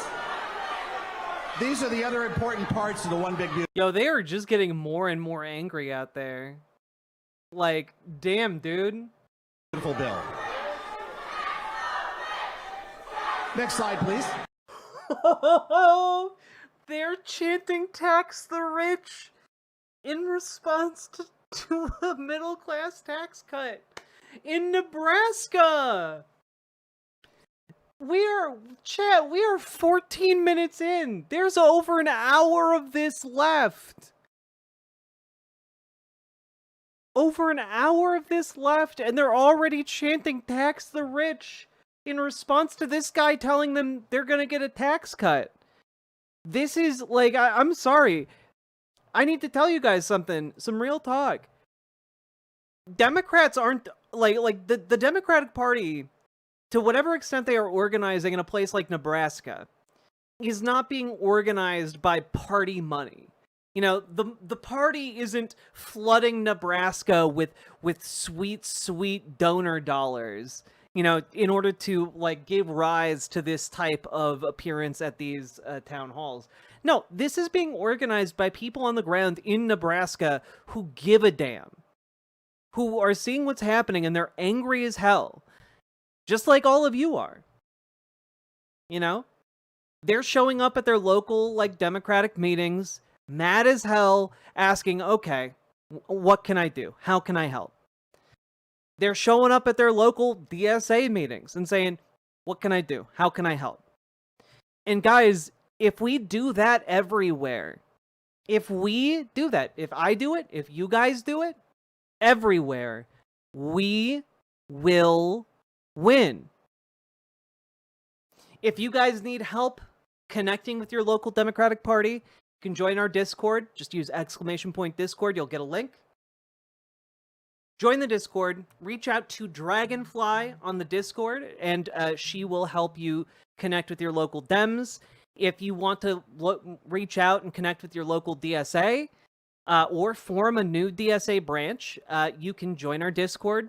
Again, just !Discord in any of the chats, and you can reach out to GamerG in the Discord, and she will help you to either start your own branch of DSA or join an existing one, because we've actually been doing that a lot here in this community.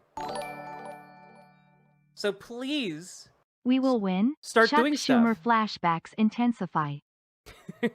No, but we will actually win. If you guys step up and you start getting into this fight too, we will, in fact, actually win. Let 1,000 Zoran Mamdanis bloom.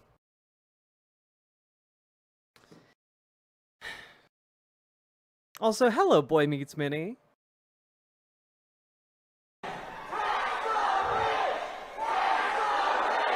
No taxes on overtime.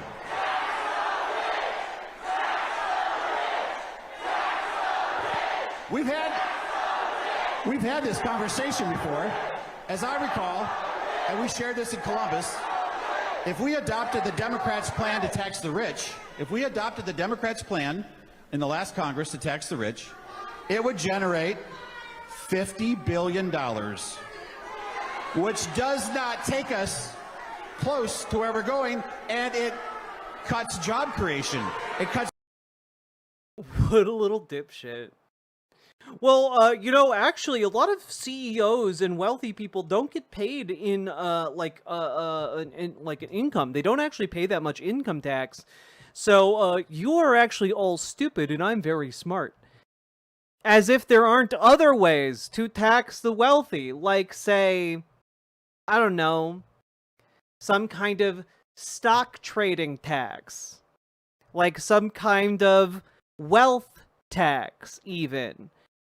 Yeah, you shift up how you tax capital gains.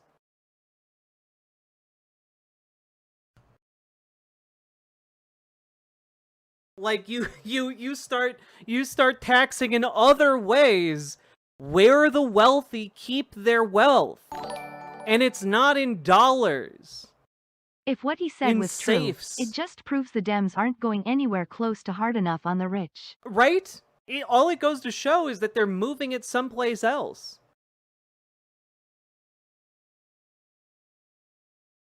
God. Business creation. It cuts the ability for employers to invest in their businesses. Oh man, he knows how bad this is going. This is great. The other thing that I think is important, obviously, increase the standard deduction, child tax credit, and one of the things that I know Lincoln and the city of Lincoln is working very hard on, especially Mayor Larian. Sir, I get that you want to have this conversation with me, but there's a lot of people here that waited in line that want to hear the answers. Sir. Sir. Have you no decency, sir?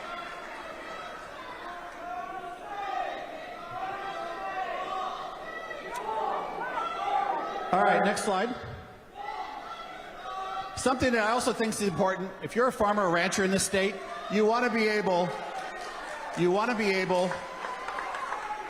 to pass your farm on to the next generation, and that means you can't. We gotta get rid of that death tax, because clearly it's just for farmers. Don't pay any attention to what getting rid of the death tax might do to the wealthiest people in society. Just think about the poor, defenseless farmers. Sometimes pass the farm on to the next generation without paying a massive tax. So we upped this federal state tax exemption. And by the way, there's a lot of farmers in this state that don't have a lot of cash in the bank, but they've got a lot of land that they will never, ever, ever sell, because that land is their family. That land is their family, and we protected that. And that companies are people, land is family. Cool. matters in Nebraska. And the last thing that I want to say, we increase... Money is speech. Land is family. It's the safety net for farmers at $59 billion. And finally... How common are $5 million farm estates? I mean... Why... I imagine they're very common. Like, you can't walk down a street without meeting someone with a $5 million farm estate. Why, practically every homeless person has one. So this will benefit everyone in society. An additional $2.7 billion for disaster assistance. Maybe our real families. Those are the things that I wanted to share with you as to why I voted for the One Big Beautiful Bill.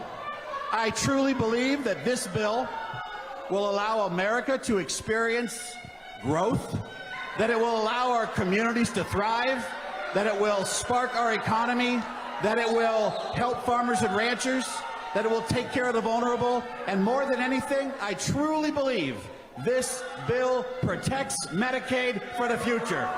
This man, oh my God. If you told me they were building like a hangman's noose outside of this event, I would not be surprised, given the reactions that are happening.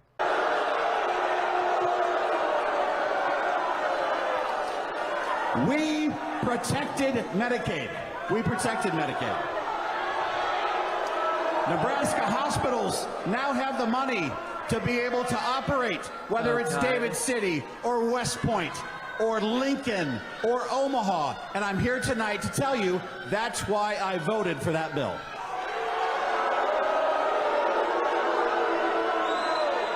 All right. With that, Kim, let's go ahead and take questions. Okay. And here's what I would say. I totally understand that you may disagree with what I'm saying, but if somebody has a question, let's let them ask the question without interrupting them. Because they are standing in line, they're here to get an answer, and we will do it. Okay, so we'll start here with the questions. Congressman, we'll start here with the first question. Okay. All right. I need you to be calm for just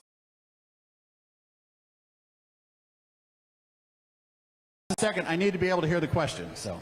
Okay, first question. How could you vote for the big beautiful bill knowing that it would increase the national debt by $3 to $4 trillion? And then please don't say that economic growth will cover it. Well, the reality is we need to increase our GDP in order to get out of the mess we're in with the debt. I love that the question was very specifically about, without mentioning economic growth, and that the very first thing he mentioned was economic growth, because that is the bedrock of how they justified that budget bill. So we cut almost $2 trillion out of federal spending, plus the extension of the tax cuts, plus the no tax on tips. So let's go back to President Obama in 2012.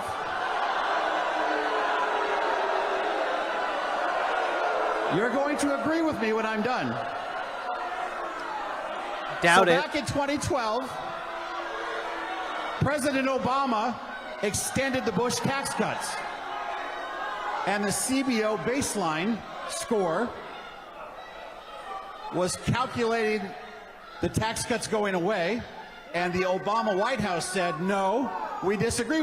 By the way, everything he's saying here is going to be a lie, because ultimately the reason that the amount of taxes would go up is because the last time Donald Trump was president, he gave trillions of dollars to the wealthiest people in the country. This newest budget bill was to make permanent those cuts and those handouts to the wealthy.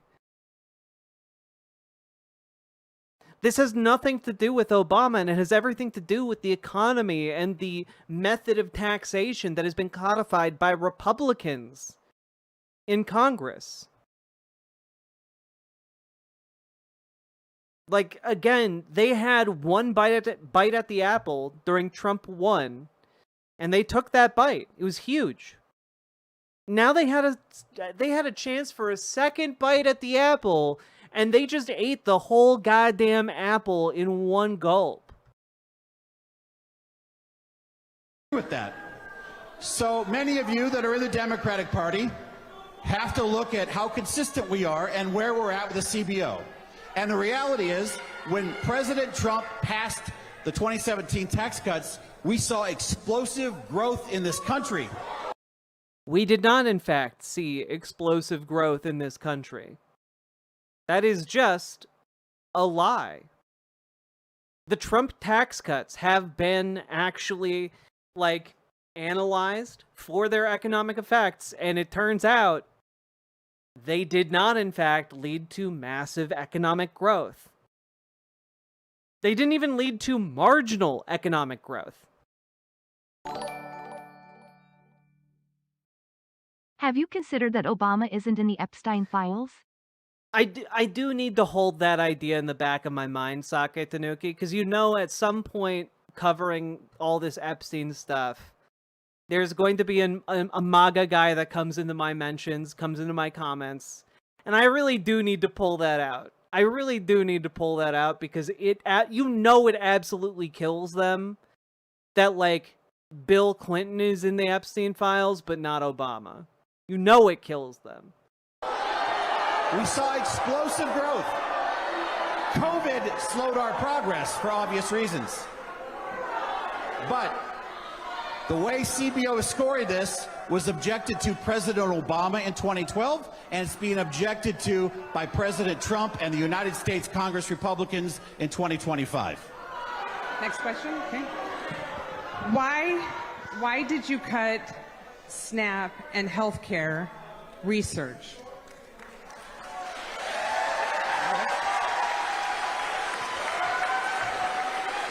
Yeah, why you starving children, you you filthy motherfucker? Like, why? Why you starving kids? Why you trying to get more people to die from cancer? What's wrong with you? We do not have unlimited money in the United States. Oh my god. Oh my god. Look, you guys have to face the harsh reality, all right? We need to spend trillions of dollars on these fighter planes. And if your kid needs food, fuck your kid. I mean, as a Republican,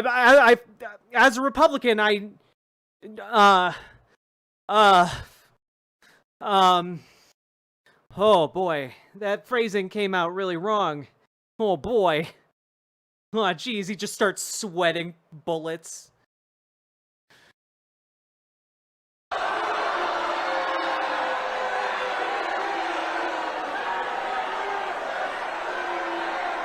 In 2019, our country spent $60 billion on SNAP. Wait a minute.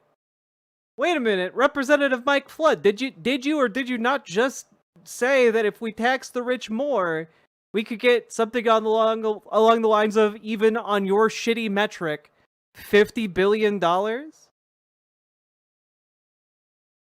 Seems to me that you could pay almost all of that SNAP budget by just taxing the wealthy. Huh, that's so strange. That seems like a good trade-off to me. COVID, that number went to $100 billion.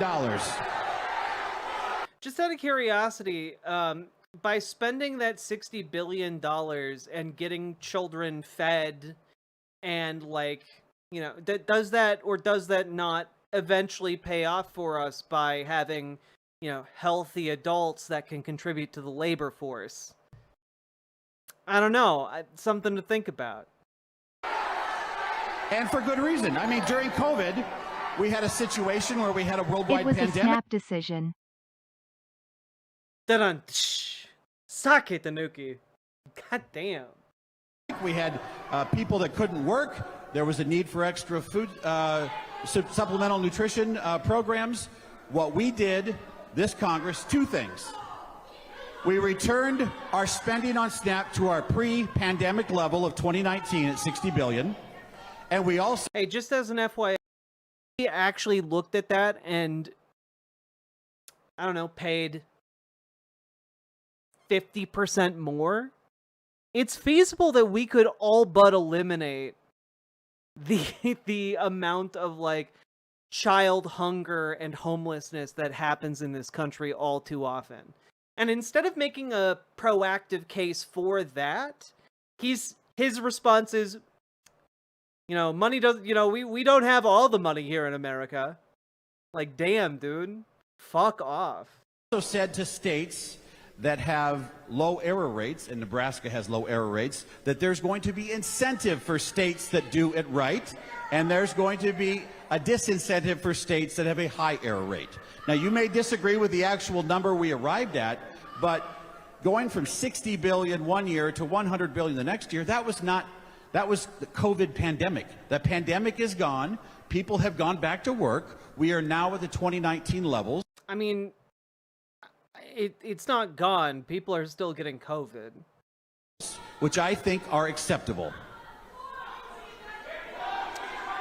Next question. Okay. And what is the national debt ceiling limit? And what is the current national debt? Our current national debt is approaching $37 trillion. $37 trillion.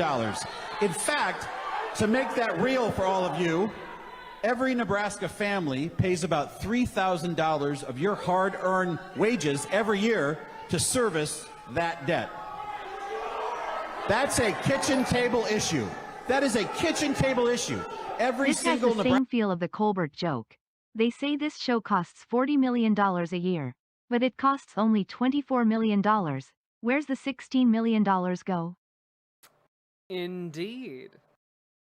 So strange, Sake Tanuki. Who can say? Thank you for the 2 tier 1 subs. Nebraska family pays $3,000 to service the debt.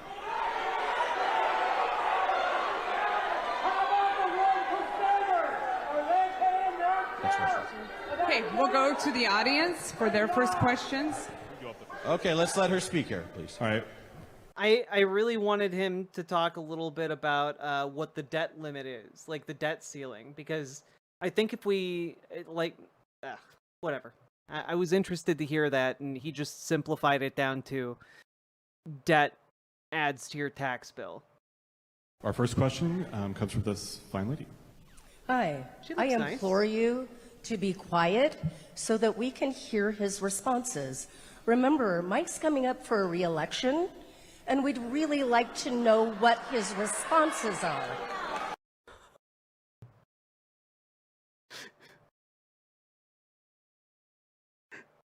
Damn, talking about kitchen table issues, and then this lady comes out with her goddamn knife sharpener right off the bat.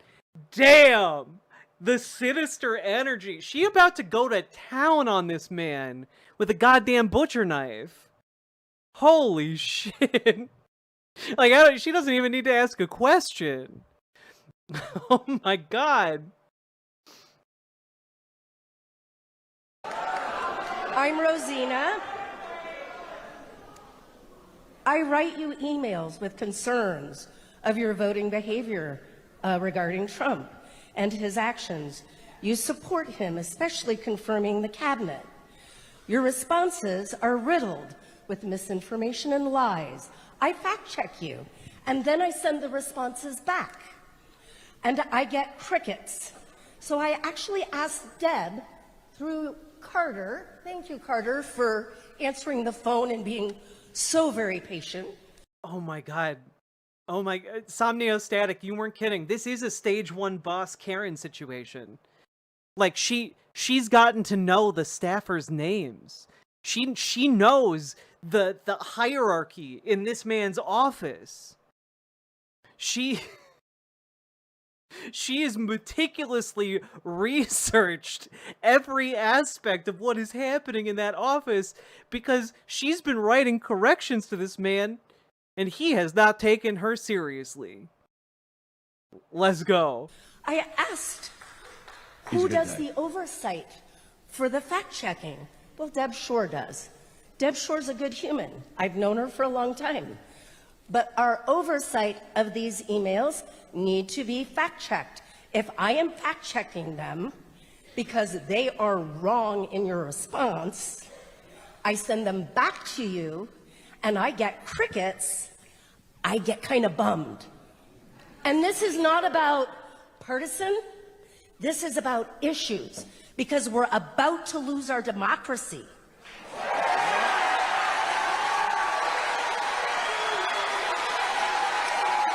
Well, first of all,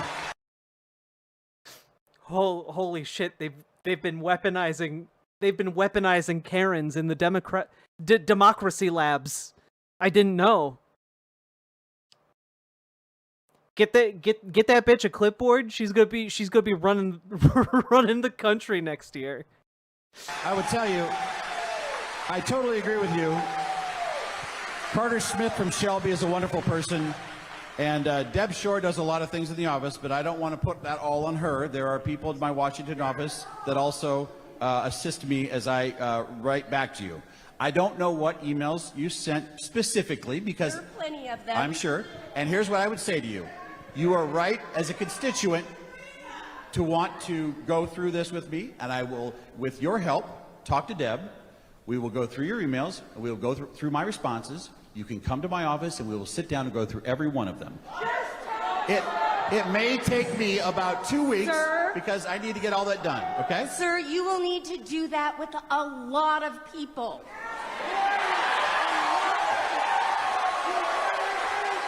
Well, here's the deal. Holy shit. Oh, dog. When you have pissed off this type of person, like, I don't know how much time you have left on this earth. You came tonight. You asked me a question. I'm willing to do it with you because you matter. I represent you. I'm happy to sit down with you. I will add one thing. The United States House of Representatives does not confirm the cabinet. That belongs in the U.S. Senate, just for clarity, okay? Thank you very much for being here. Connect with Deb. I'm happy to sit down with you. While you were partying on St. James, the first was studying both Congressman pen and Flood, I sword. come from 11 generations Jazz Time, thank you for the $5 dono. of military citizens who have served this nation. Okay, I'm genuinely curious. We have an hour of this left. How many of these questions are going to be at all remotely friendly? Because my initial assumption is going to be that lady who opened us up is going to be the friendliest he gets. I've seen the long-term effects of service on veterans' health and on well-being. This budget reconciliation bill that you support threatens to cut all of their benefits and support programs that go along with that. How can you stand behind this bill that erodes the very services that people like me, my family, our families, and younger vets coming home today rely on to live decent, healthy lives? Well, first of all, thank you for your service to the country, and thank you to the generations of service to the country. Please, at my don't first say town people hall, might say I had this the if you voted opportunity against me. At the first town hall, the main issue that I took away from that was concerns about veterans' benefits, not only in the proposed bill, but just with the new secretary coming in. I met personally with the Veterans Secretary. We went over everything, and I will tell you, our Veterans Affairs are going to be better than they've been in a long time under this president. Look, the secret all along was to give veterans less resources to handle their health problems. It's crazy. The solution was staring us in the face the entire time. Less resources somehow equals better treatment. You all understand, right? The secretary, we sat down for the better part of an hour, and I would have to get my notes from that meeting, but I asked a lot of questions that came from that Columbus town hall. And when the time is right, and I have that in front of me, I will go through that. But I truly believe that number one, our veterans served our country. They were made a promise that we will provide their health care. I have a record of supporting, as a member of the legislature, our state. Nah, in the eyes of dudes like this, veterans have served their purpose and they can fuck off. Like, genuinely, in the eyes of people like this guy, like, the thank you for your service is just pablum. It doesn't mean anything coming from this clown.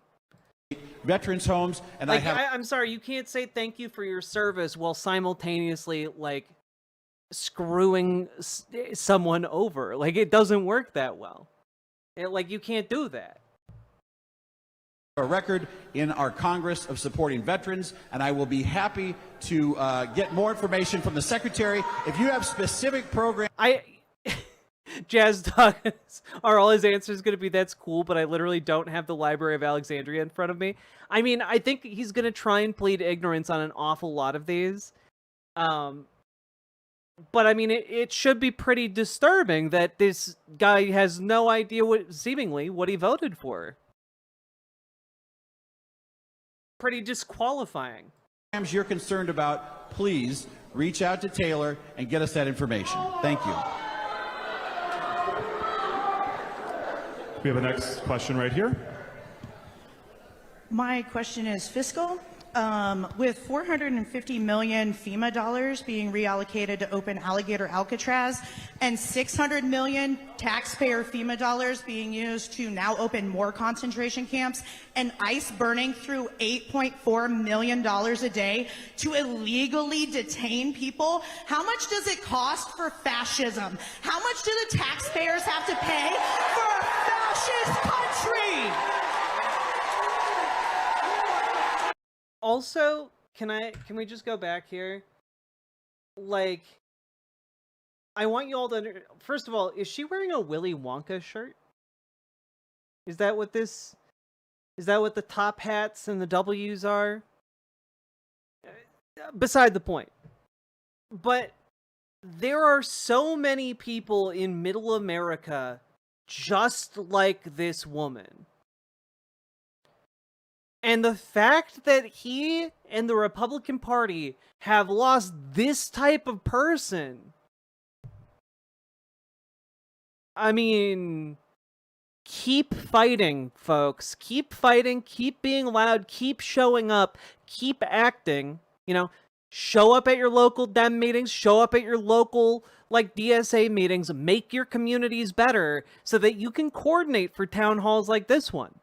The more people you can get together, the better your showing at town halls will be, and the more powerful and the more things you can do in your local community. But, like, damn, let's organize these folks. Let's go! I'm feeling pumped. Fascist country! To a room full of cheers.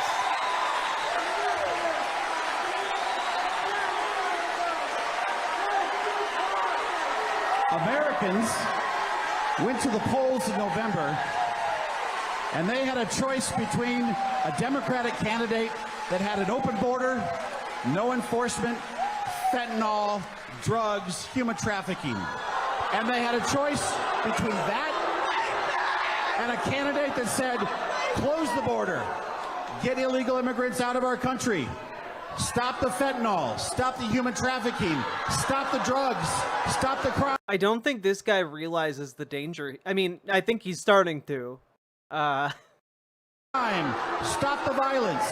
That's what Americans voted for. Americans voted for a border. Yeah, look, Nebraska is being really impacted by all of the people coming out of the border out of Mexico. It's really impacting Nebraska a lot. Somehow. That is secure.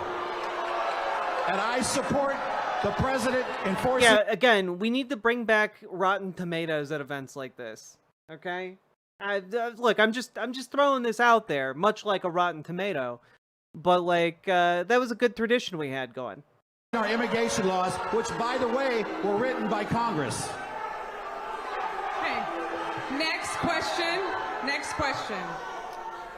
So how can you justify taking health care away from 78,000 Nebraskans?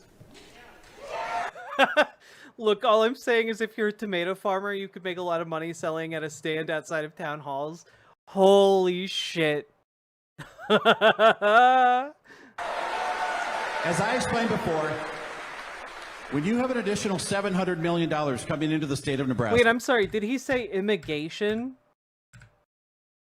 Enforcing our immigration laws, which... Oh, Doug, he is not okay. There's an hour more of this. Okay, full disclosure, I saw this particular clip earlier. I assumed this was towards the end of the end of this event. There's an hour left. By the way, were written by Congress. Okay. Next question. Next question. So how can you justify taking health care away from 78,000 Nebraskans? Oh. As I explained before, when you have an additional $700 million coming into the state of Nebraska for Nebraska hospitals, we have a state where our infrastructure is going to be supported, is going to be funded, and is going to be available for the people that need it. If you are able to work and you're 28 years old and you choose not to work, you don't get free health care in America. It kind of seems like people don't like that. Kind of seems like people think that healthcare is a human right. Because it is. If you are in this country illegally, you do not get free health care in America. I'm okay. Genuinely, I am shocked. I am shocked that we're seeing like an audience of Nebraskans booing undocumented immigrants not getting health care. That's wonderful. That is a wonderful development. Because undocumented immigrants should get health care. Okay, next question is economic development depends on energy development. The fastest, cheapest resources to bring online are wind, solar, and storage. Plus, we can produce it right here in Nebraska. What are you doing to promote our clean energy industry? Good question. I think that's a great question. Great question, everybody. I screwed you all over. That is how I'm doing it. I'm screwing you over, and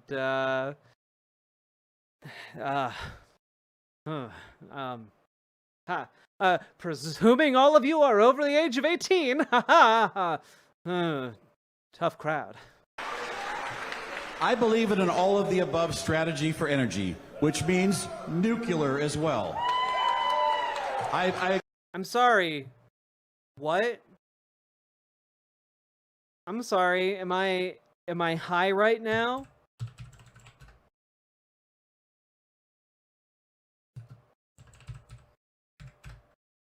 Am I high right now?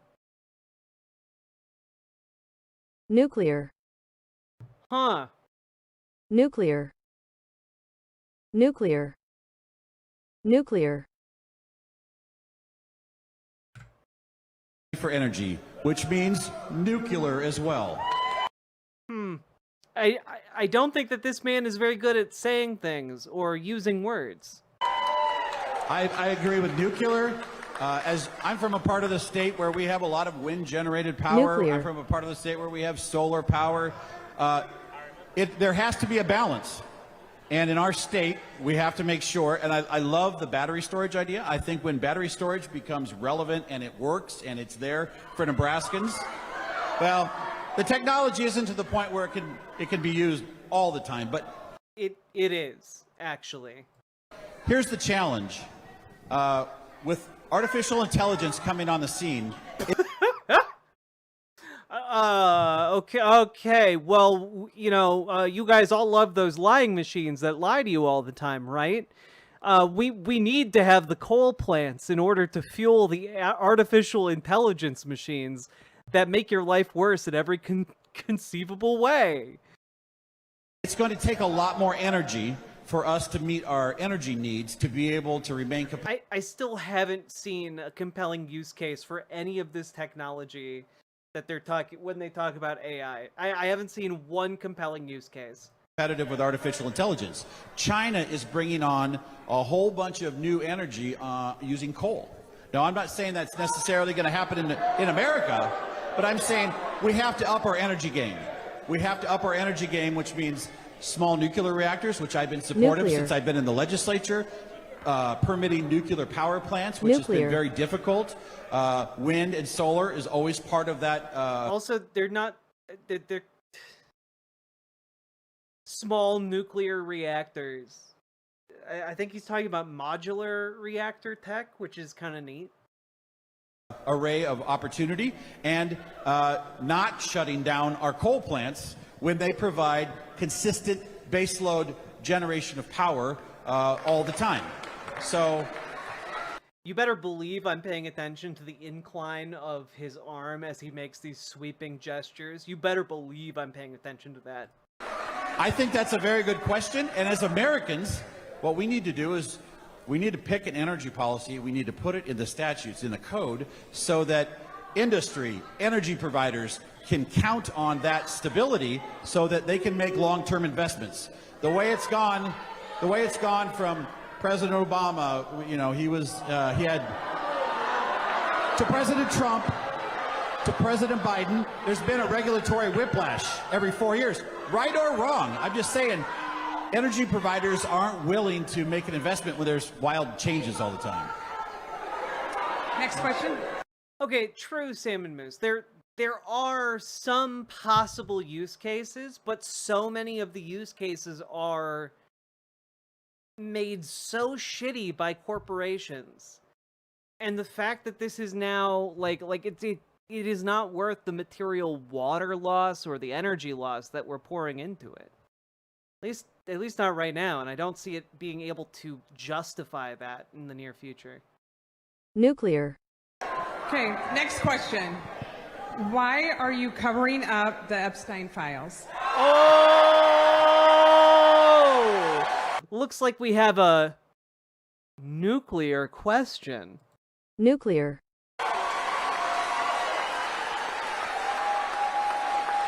Let's be very clear. That's right, sir. Do you know how old the people you text are? What is the age of consent law in every state you operate in? Do you know? If you know too quickly, we'll know you're a creep. At the next pro forma session of the Congress, you'll find my name as a sponsor on a resolution from the House Rules Committee to release the Epstein files to protect the victims and not re-victimize them again. I support Jamie Comer, who is the House's Oversight Committee Chairman, subpoenaing Ms. Maxwell later this month to come testify in Washington. I am for the release of those records. Huzzah! We have a question right here. So my comments are about the debt and how we can fix our debt. So tax U.S. stock trades, raise the Social Security cap to $400,000 and the Medicare rate. Nah, dog. You were almost cooking there. Okay, don't raise it to $400,000. Eliminate the cap on Social Security. You don't need to have this fight over and over and over again. Just have billionaires pay the same rate as the rest of us. Why should someone who is rich pay a lower rate than someone who is poor when it comes to Social Security? Doesn't make sense. Get rid of the cap. Eliminate corporate subsidies, especially for the military industrial complex. Let's go! Appropriately staff the IRS so they can target rich tax cheats. Yes! Ignore the Gover Norquist contract that you signed and raise taxes on the rich. Broaden the tax base by closing loopholes, the carried interest offshore tax havens, and adjust rates on high earners. And there's more, but... That's quite the Christmas list. You got a lot of stuff. Can you explain why the Epstein files have to be censored? Well, I assume because some of the material in the files might include, like, child abuse. I'm going to use a very diplomatic term here. That might need to be censored out. And details about victims that would need to be censored out. Tell the truth. No cap. Indeed. Sake Tanuki, thank you for the 2 tier 1 subs. Appreciate it. Yeah, you redact the NSFW imagery, redact names of the victims, etc., or identifying information for the victims. But otherwise, like, nothing else, I think, needs to be redacted. Well, T.I., yeah. The same reason they don't release, like, crime scene photos of, like, a murdered body. You know, like, the same reason they don't release that is one of the same reasons they wouldn't release, like, actual photographs of child sexual abuse. Like, yeah, on the one hand, one, you don't want to release child pornography. And number 2, you don't want to release information that could be used to track down the victims and intimidate them and prevent them from testifying, for example, or harass them, threaten them, etc. So those are 2 pretty reasonable grounds for why one would censor those things from any publicly released data.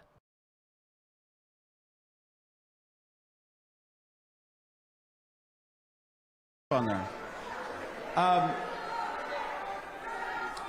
I will receive that as input. I don't exactly know where I'd even start answering that question other than we cut next to $2 trillion of federal spending with the bill we passed, and we protected Medicaid.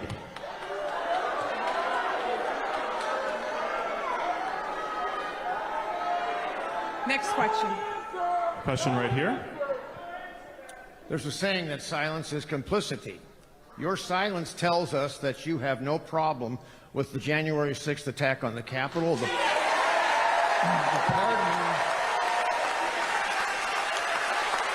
pardoning of all those involved, the big lie about the 2020 election with absolutely no evidence. These are all markers. These are markers of fascism. I have read a dozen or so books on authoritarianism and fascism. You said in Seward that you were not a fascist. Your complicity says otherwise. Have you fuck, dog! Have you ever spoken out against this administration and its Project 2025, which is a fascist machine? Have you ever spoken out? There are a number of people, it's been reported many times in the news that there are a number of our colleagues, Republican colleagues, who do not like this man and they speak against him behind closed doors in private. Maybe you're one of them. There is a thing, profiles encourage. Why don't any of you, because you know better, what is wrong with you? What is wrong with you? Sir, I want to be very clear with you. Oh man, we have another 50 minutes of this. I hope they make him cry. Give me a chance to answer his question, I'd be happy to.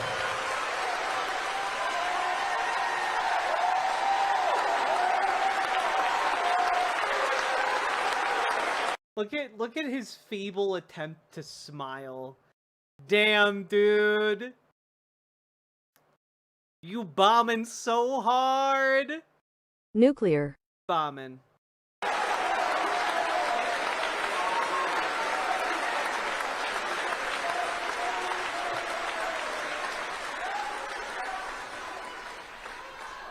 Fascists don't hold town halls with open question and answer series. Yeah, a fascist would never do that. No, no, sir. And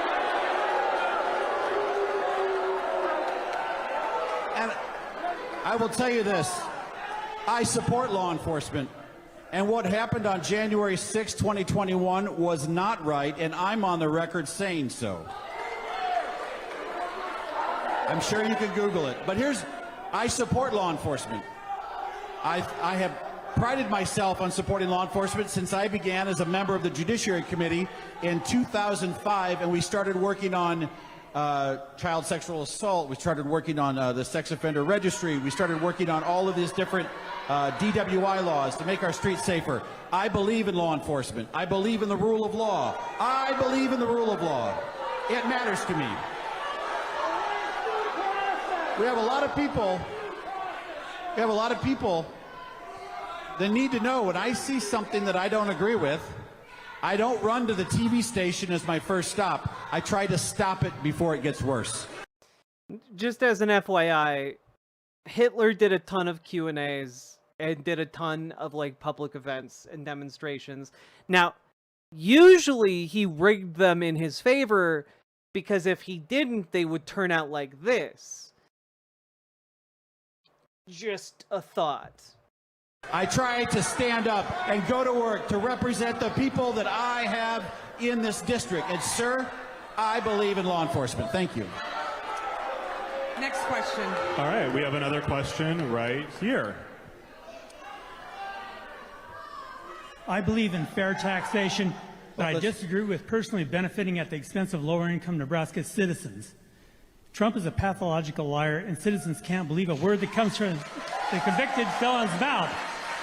Keeping Nebraska in mind, what actions are you going to support or initiate that will provide health care and food assistance for low-income families, protect Medicare, not increase the national debt, unmask the ICE terrorists, close alligator Auschwitz, and impeach Trump if he pardons Ghislaine Maxwell?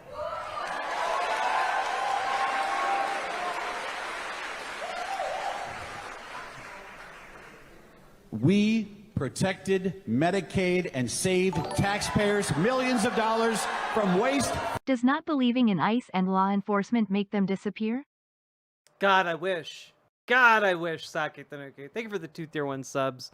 Also, we protected Medicaid. We protected all of you from. We protected you from getting that horrible, awful Medicaid. We protected millions of you from being able to use that awful, soul-corrupting Medicaid. Fraud and abuse. And now you're free to die on your own terms, like a real man.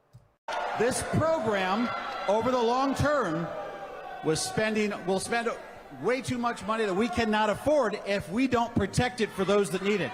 There are vulnerable people that need Medicaid. There are pregnant women that need Medicaid. We're gonna make sure that fewer of them get it. That's my promise to you. There are folks that need to be in a nursing home that need Medicaid. We need to figure out how to keep more people in their home receiving care because we can't afford everybody going to the nursing home. So, sir, we, in my opinion, as your representative, with the $700 million coming into the state, the $50 billion rural hospital fund that we worked on, and the common sense protections of requiring people to work if they want free health care, and no illegal immigrants getting health care for free, I think that's entirely reasonable. I want someone to point out that the additional money coming into the state doesn't mean diddly shit when you're cutting off the main income for those hospitals. Like, the hospitals aren't going to stay open when they aren't making money. They're private hospitals. They are not publicly owned and operated hospitals. Okay, next question. How are farmers supposed to survive as a result of this budget bill? Damn, could you repeat that? Yes. How are farmers supposed to survive as a result of this budget bill? Well, I'll tell you what. I actually have this number right here. We actually, and it was in one of my slides, 1 year ago, almost to this day, we were at the State Chamber fly-in, and I was the first in our congressional delegation to sound the alarm about the farm economy. I've been talking to community bankers across this state that are worried that a lot of our producers, with corn at $3.80 a bushel and soybeans down from what they should be and higher inputs, are going to have trouble making their payments. And I started to talking to local bankers about what this year's operational notes renewal would be. We made it. We made it through that. The actually, that's not true. I'll talk to you about that in a second. In December, tariffs are actually doing you all a favor by making you sell less. Other countries don't want to buy from you, and it's helping you somehow. we provided $10 billion in economic aid to America's farmers, mostly for the American Southeast, Georgia, Mississippi, those states. I tell you what, though, I am worried about next year for our farmers and ranchers. I am worried about it. And let me tell you a couple of things that we did do. We put a $59 billion increase for the Ag Safety Net programs, which is a $9 billion increase over the prior fiscal year. And you're not going to like this next part, some of you, but President Biden did no trade deals in 4 years. He did not stand up for Nebraska farmers when it came to white corn and the ban from the Mexican president's wife. I'm gonna go out on a limb here and guess that maybe Mexico didn't need corn. Because it's Mexico.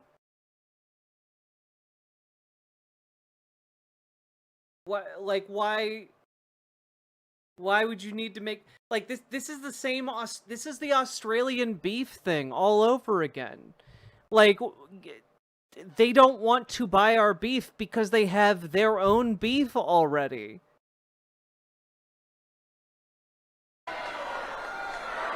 Farmers and ranchers in this state are going to get a far better deal from Donald Trump's trade negotiations than we ever got under President Biden.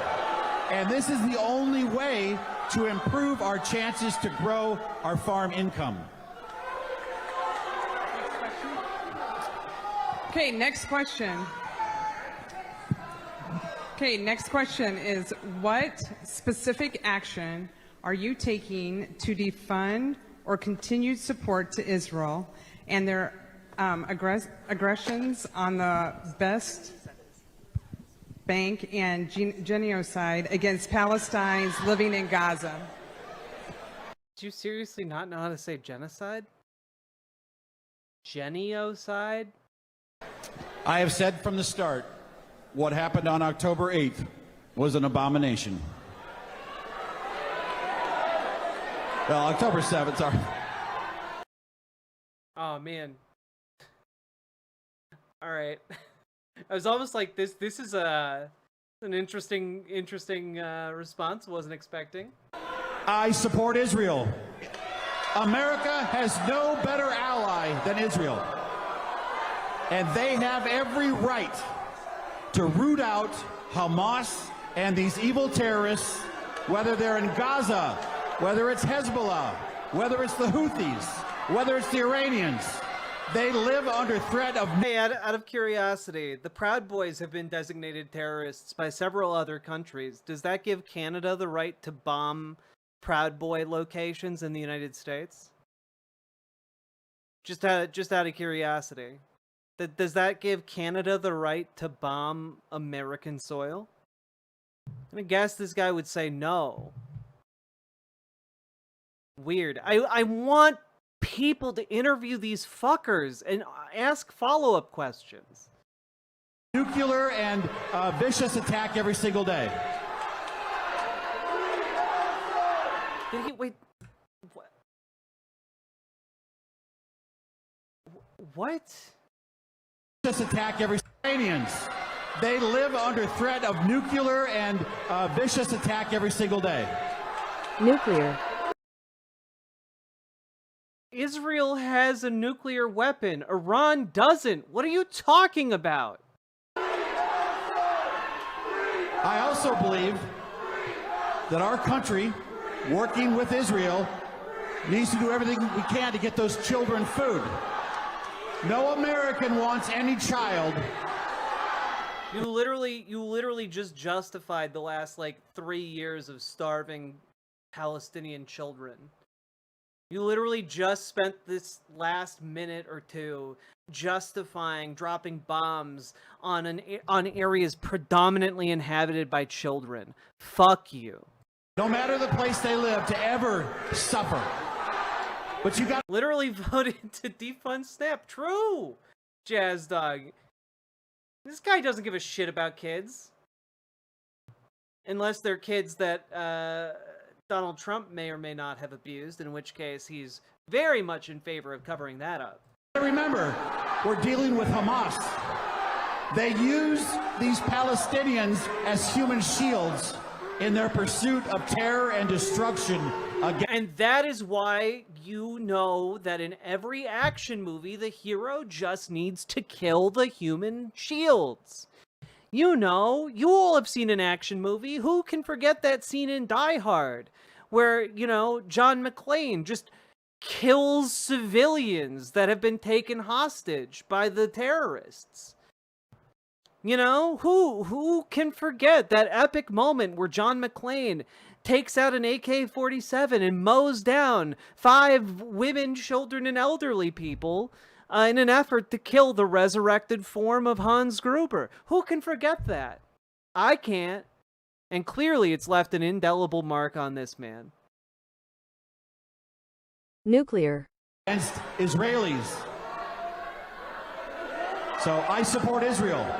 I support Israel. I support Israel. Next question.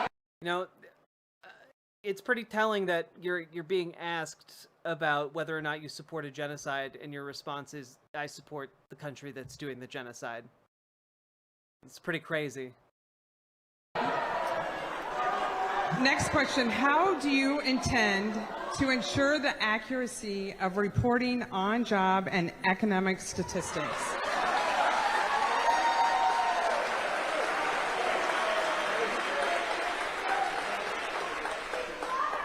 I don't know what the situation was with the Department of Labor person. Neither do you. I don't know. I just don't know. Couldn't be bothered to find out. I'm only a humble congressman. I don't know. I can tell you, I've been an employer for a lot of years, and there's always two sides to every story.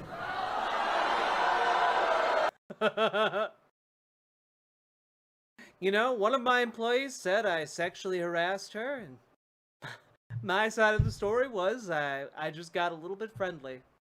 You know, some people can't handle a little bit of friendliness. And I did fire her after I learned she was only 17 at the time. So that's the end of that story.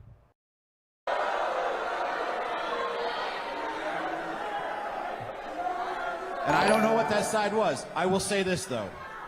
Hope If the all move them went well. Echo PL2 Pride. Postmodern Prometheus, the move did not go well. It went very poorly, but it's okay. It is done now. Person did was get the data out there. If all that, and I don't know that's the case, but if that's all they did, I would not have fired her. I mean, to be honest. Oh, thanks. Thanks, but that wasn't what the question was about. The question was, how are we going to ensure the data coming out of our Bureau of Labor statistics is actually good? Like, how do we do that if any data that is inconvenient to the administration results in someone being fired? But I don't know, because things are complicated. It's easy to listen to a 30-second story on TV and think that you know all the details. I don't know all the details. But I'm sure we will be talking about that when I get back to Washington in September. Thank you. Next question from the audience, please. Oh, that guy going, that's your job. That's your job. This man is cooked. We're 45 minutes in now. He's looking like a hunted animal. And that's my cue to say, hey, howdy. You guys are enjoying the stream, hit that like button. Leave a comment, subscribe. It's for you guys who are watching the VOD, not for the live viewers. Not these folks right here. It's for you. That's right, you. Like, comment, and subscribe. My editor tells me that this works, and so do you guys. So I'm doing it to the best of my ability. And also, if you are watching live, consider supporting the stream with subs, donos, memberships, super chats, etc. because you guys make this show possible. Could not do it without you fine folks. And this month in particular is a bit of a rough one for me, so if you guys can pitch in, very much appreciated. Quasi-Spec, thank you for the 1,000 biddies over on Twitch. Very much appreciated. The hair color's fire. Thank you. When my studio's done and when I have had more time to prep a show, I'll do my makeup. It'll be good. Werix, thank you for being a member for 6 months over on YouTube. Let's go! Hopefully gerrymandering doesn't suppress the vote too much. My hope is that there's not going to be as much gerrymandering as Republicans are hoping for. We'll see. Someone subscribed and I overcame my amnesia. Wow, it's magic. And I regrew all my limbs. What happened to you, Jazz Dog? Howdy, hoi polloi. Good news is there's always a VOD. Nuclear. Next question from the audience. We have a question right here. Yes, first of all, I'd ask you please not to refer it to that monstrosity as the big beautiful bill. It's the name of the bill, though. We know better. We know better. Guys, this job is hard. I have to know things.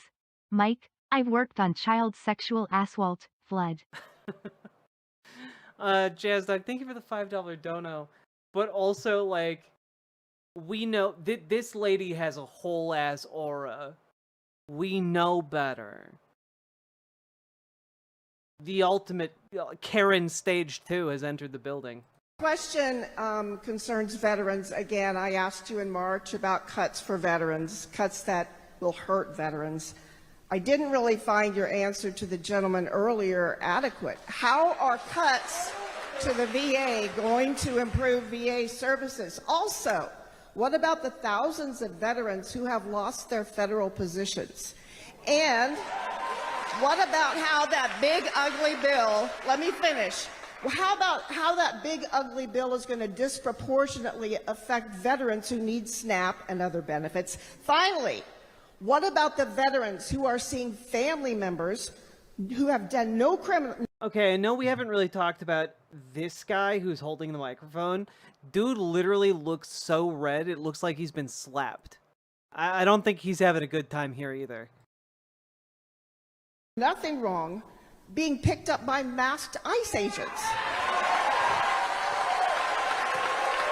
Okay, so, first of all, my question to is your this. first point there, When are the you bill gonna is actually stand called up? the One Big Beautiful Bill, and I'm not going to tiptoe around what the answers are because that's the bill that passed. And when President Biden passed the Inflation Reduction Act, that's what we called it, even though it did the opposite. As it relates to the VA cuts, what specific cut are you talking about so I can understand? Give me a specific example.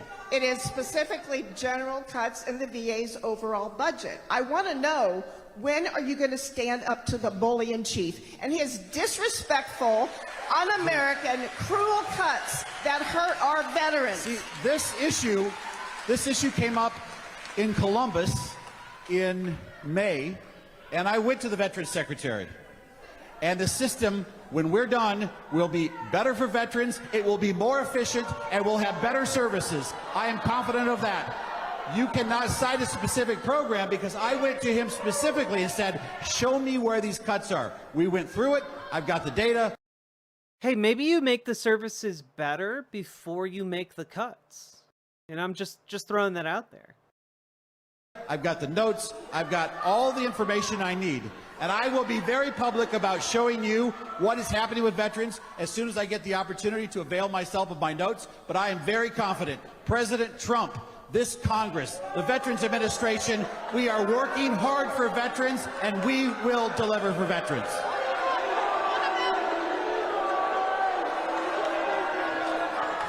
We are protecting veterans. Break we are him. protecting Medicaid. Break we are him. getting results, and we are pursuing growth. That Break is what's him. happening right now. Protection, results, and growth. Thank you. Next question, Taylor. Next question, Taylor.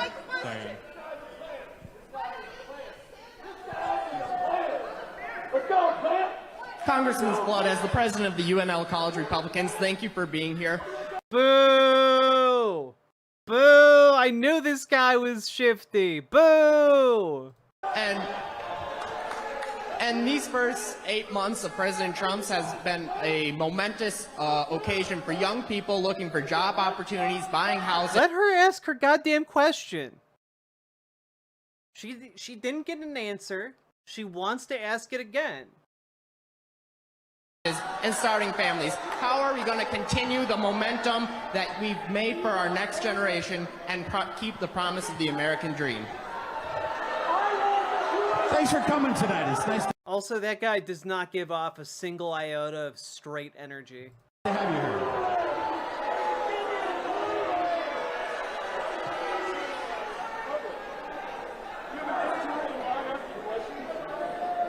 You know, one of the challenges we have right now in America is that a lot of people his age want to own a home, and it's getting harder and harder and harder. And there's a variety of reasons that happens. Right? Number one, whose home insurance premium went up this year? Mine. Okay, we all did. What's driving that? Two things: weather peril and third-party litigation. Weather peril. That sounds like something you might want to tackle via renewable energy initiatives. I don't know. Party litigation. This is where a foreign government sovereign growth fund can come into a Georgia state court, hand a plaintiff's lawyer $1.5 million, and that plaintiff's lawyer suddenly has all the experts they ever needed. They game the system for a $20 million verdict, and they walk away with $10 million. That's what's happening in our property and casualty space right now. These aren't partisan issues. These are issues that we have to solve as Americans. Today, I toured a project here in Lincoln. And look, we need to keep the coal power plants on if you want to have Siri talking to you on your phone, okay? How else are any of us going to be able to get through the day if Siri can't talk to us with a sexy woman voice? I'm so lonely. Where NeighborWorks Lincoln is building 12 units.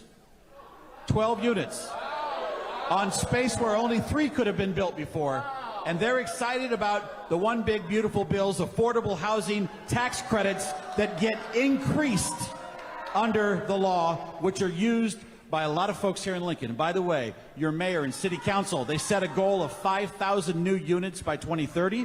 They are halfway there, and this city will see more housing growth, more affordable housing growth, more market rate housing, and more affordable housing with a price point of $200,000 because of the resources that they're currently using. Thank you.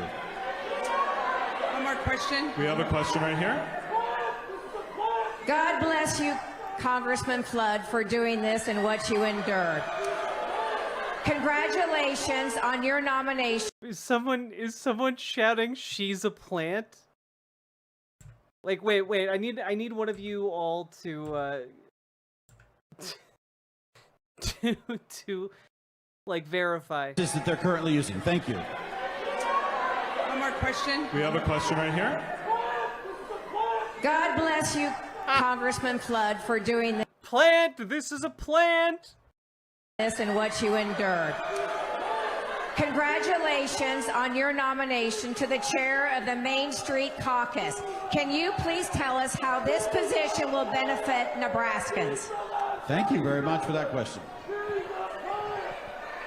So you might have read in the paper, I was recently unanimously elected by 83 members of the Republicans in the House to chair the Main Street Caucus, which is... Is it true that you have a ginormous penis? And could you tell us how big you think it might be? If it will help, I'll demonstrate. Oh my. Oh, you're not stopping me. Oh my god. Oh my god. That's how big it must be. a group of people that meet weekly, sometimes a couple times a week, to talk about where we want to go in the House of Representatives. And we believe in passing a budget. We believe in appropriators appropriating money. We believe in medical research. We believe in ag research. We believe in science research. I want you to know that. We also believe in a balanced budget. We believe in a strong, secure border. We believe in protecting Medicaid. Honestly, every time he says the word Medicaid, I feel the blood pressure in that room notch up by like another 10 points. If he keeps saying it, someone's gonna die. Like their blood vessels are just gonna burst. Getting results and growing our country. And so with this new role that I have, I will have an opportunity more often to interact with the White House, with the cabinet secretaries, to interact with my Democratic colleagues that are in leadership, to deliver for the people of Nebraska and specifically the 1st District. I appreciate the question. I'm honored to do it, and I hope it results in results for all of you, and we can move this country forward. Thank you. Okay, next question is from this. Oh, okay. Representative Flood, I was born and raised here, and I'm a full-time student at UNL. So the recent $20 million in cuts due to declining federal and state funding is deeply concerning to me. With ongoing efforts from Trump administration to dismantle the Department of Education and reduce support, who will protect and grow funding for Nebraska's public universities. 1 second, chat. Gotta take this call. BRB.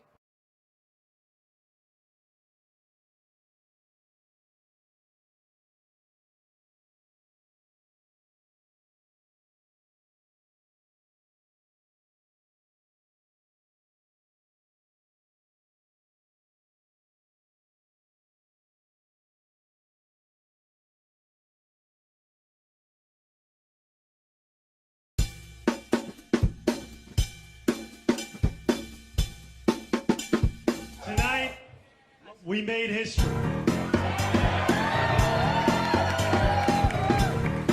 the words of Nelson Mandela, it always seems impossible until it is done.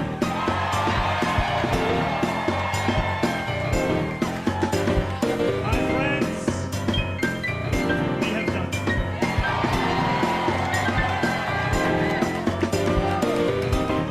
I will be your Democratic nominee for the mayor of New York City.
Hello, everybody. I am actually going to hop off and go to a little grill get together to celebrate the move. But I might be back later tonight to finish up what we've started here. And with my tummy full of delicious grilled foods. And we'll finish this up, and then I'll actually play video games, because this was actually supposed to be a 3.5 hour long window where I play video games, and instead I got real stressed out by news, and I didn't do the relaxing thing that I was supposed to do. So we're gonna give that another shot. All right. Good night, y'all. I will see you later, and we'll enjoy more of that town hall. Good night, folks. Bye.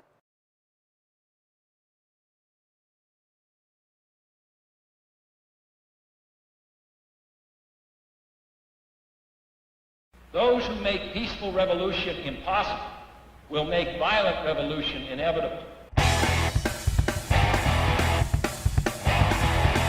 Yes, we have to deny so many claims per month to meet our shareholders' expectations.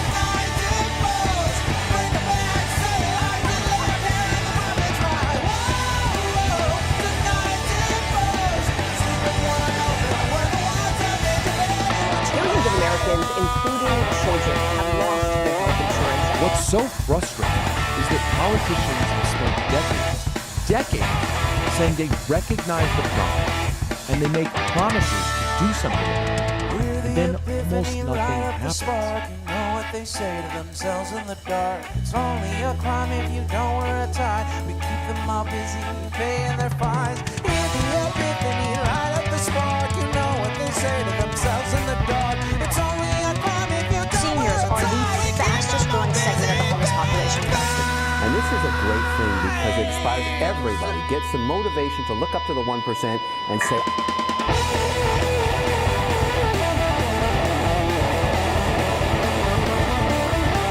Now they're looking at your posts, they're looking at your anger, and they're moving to apprehend those who say something in anger.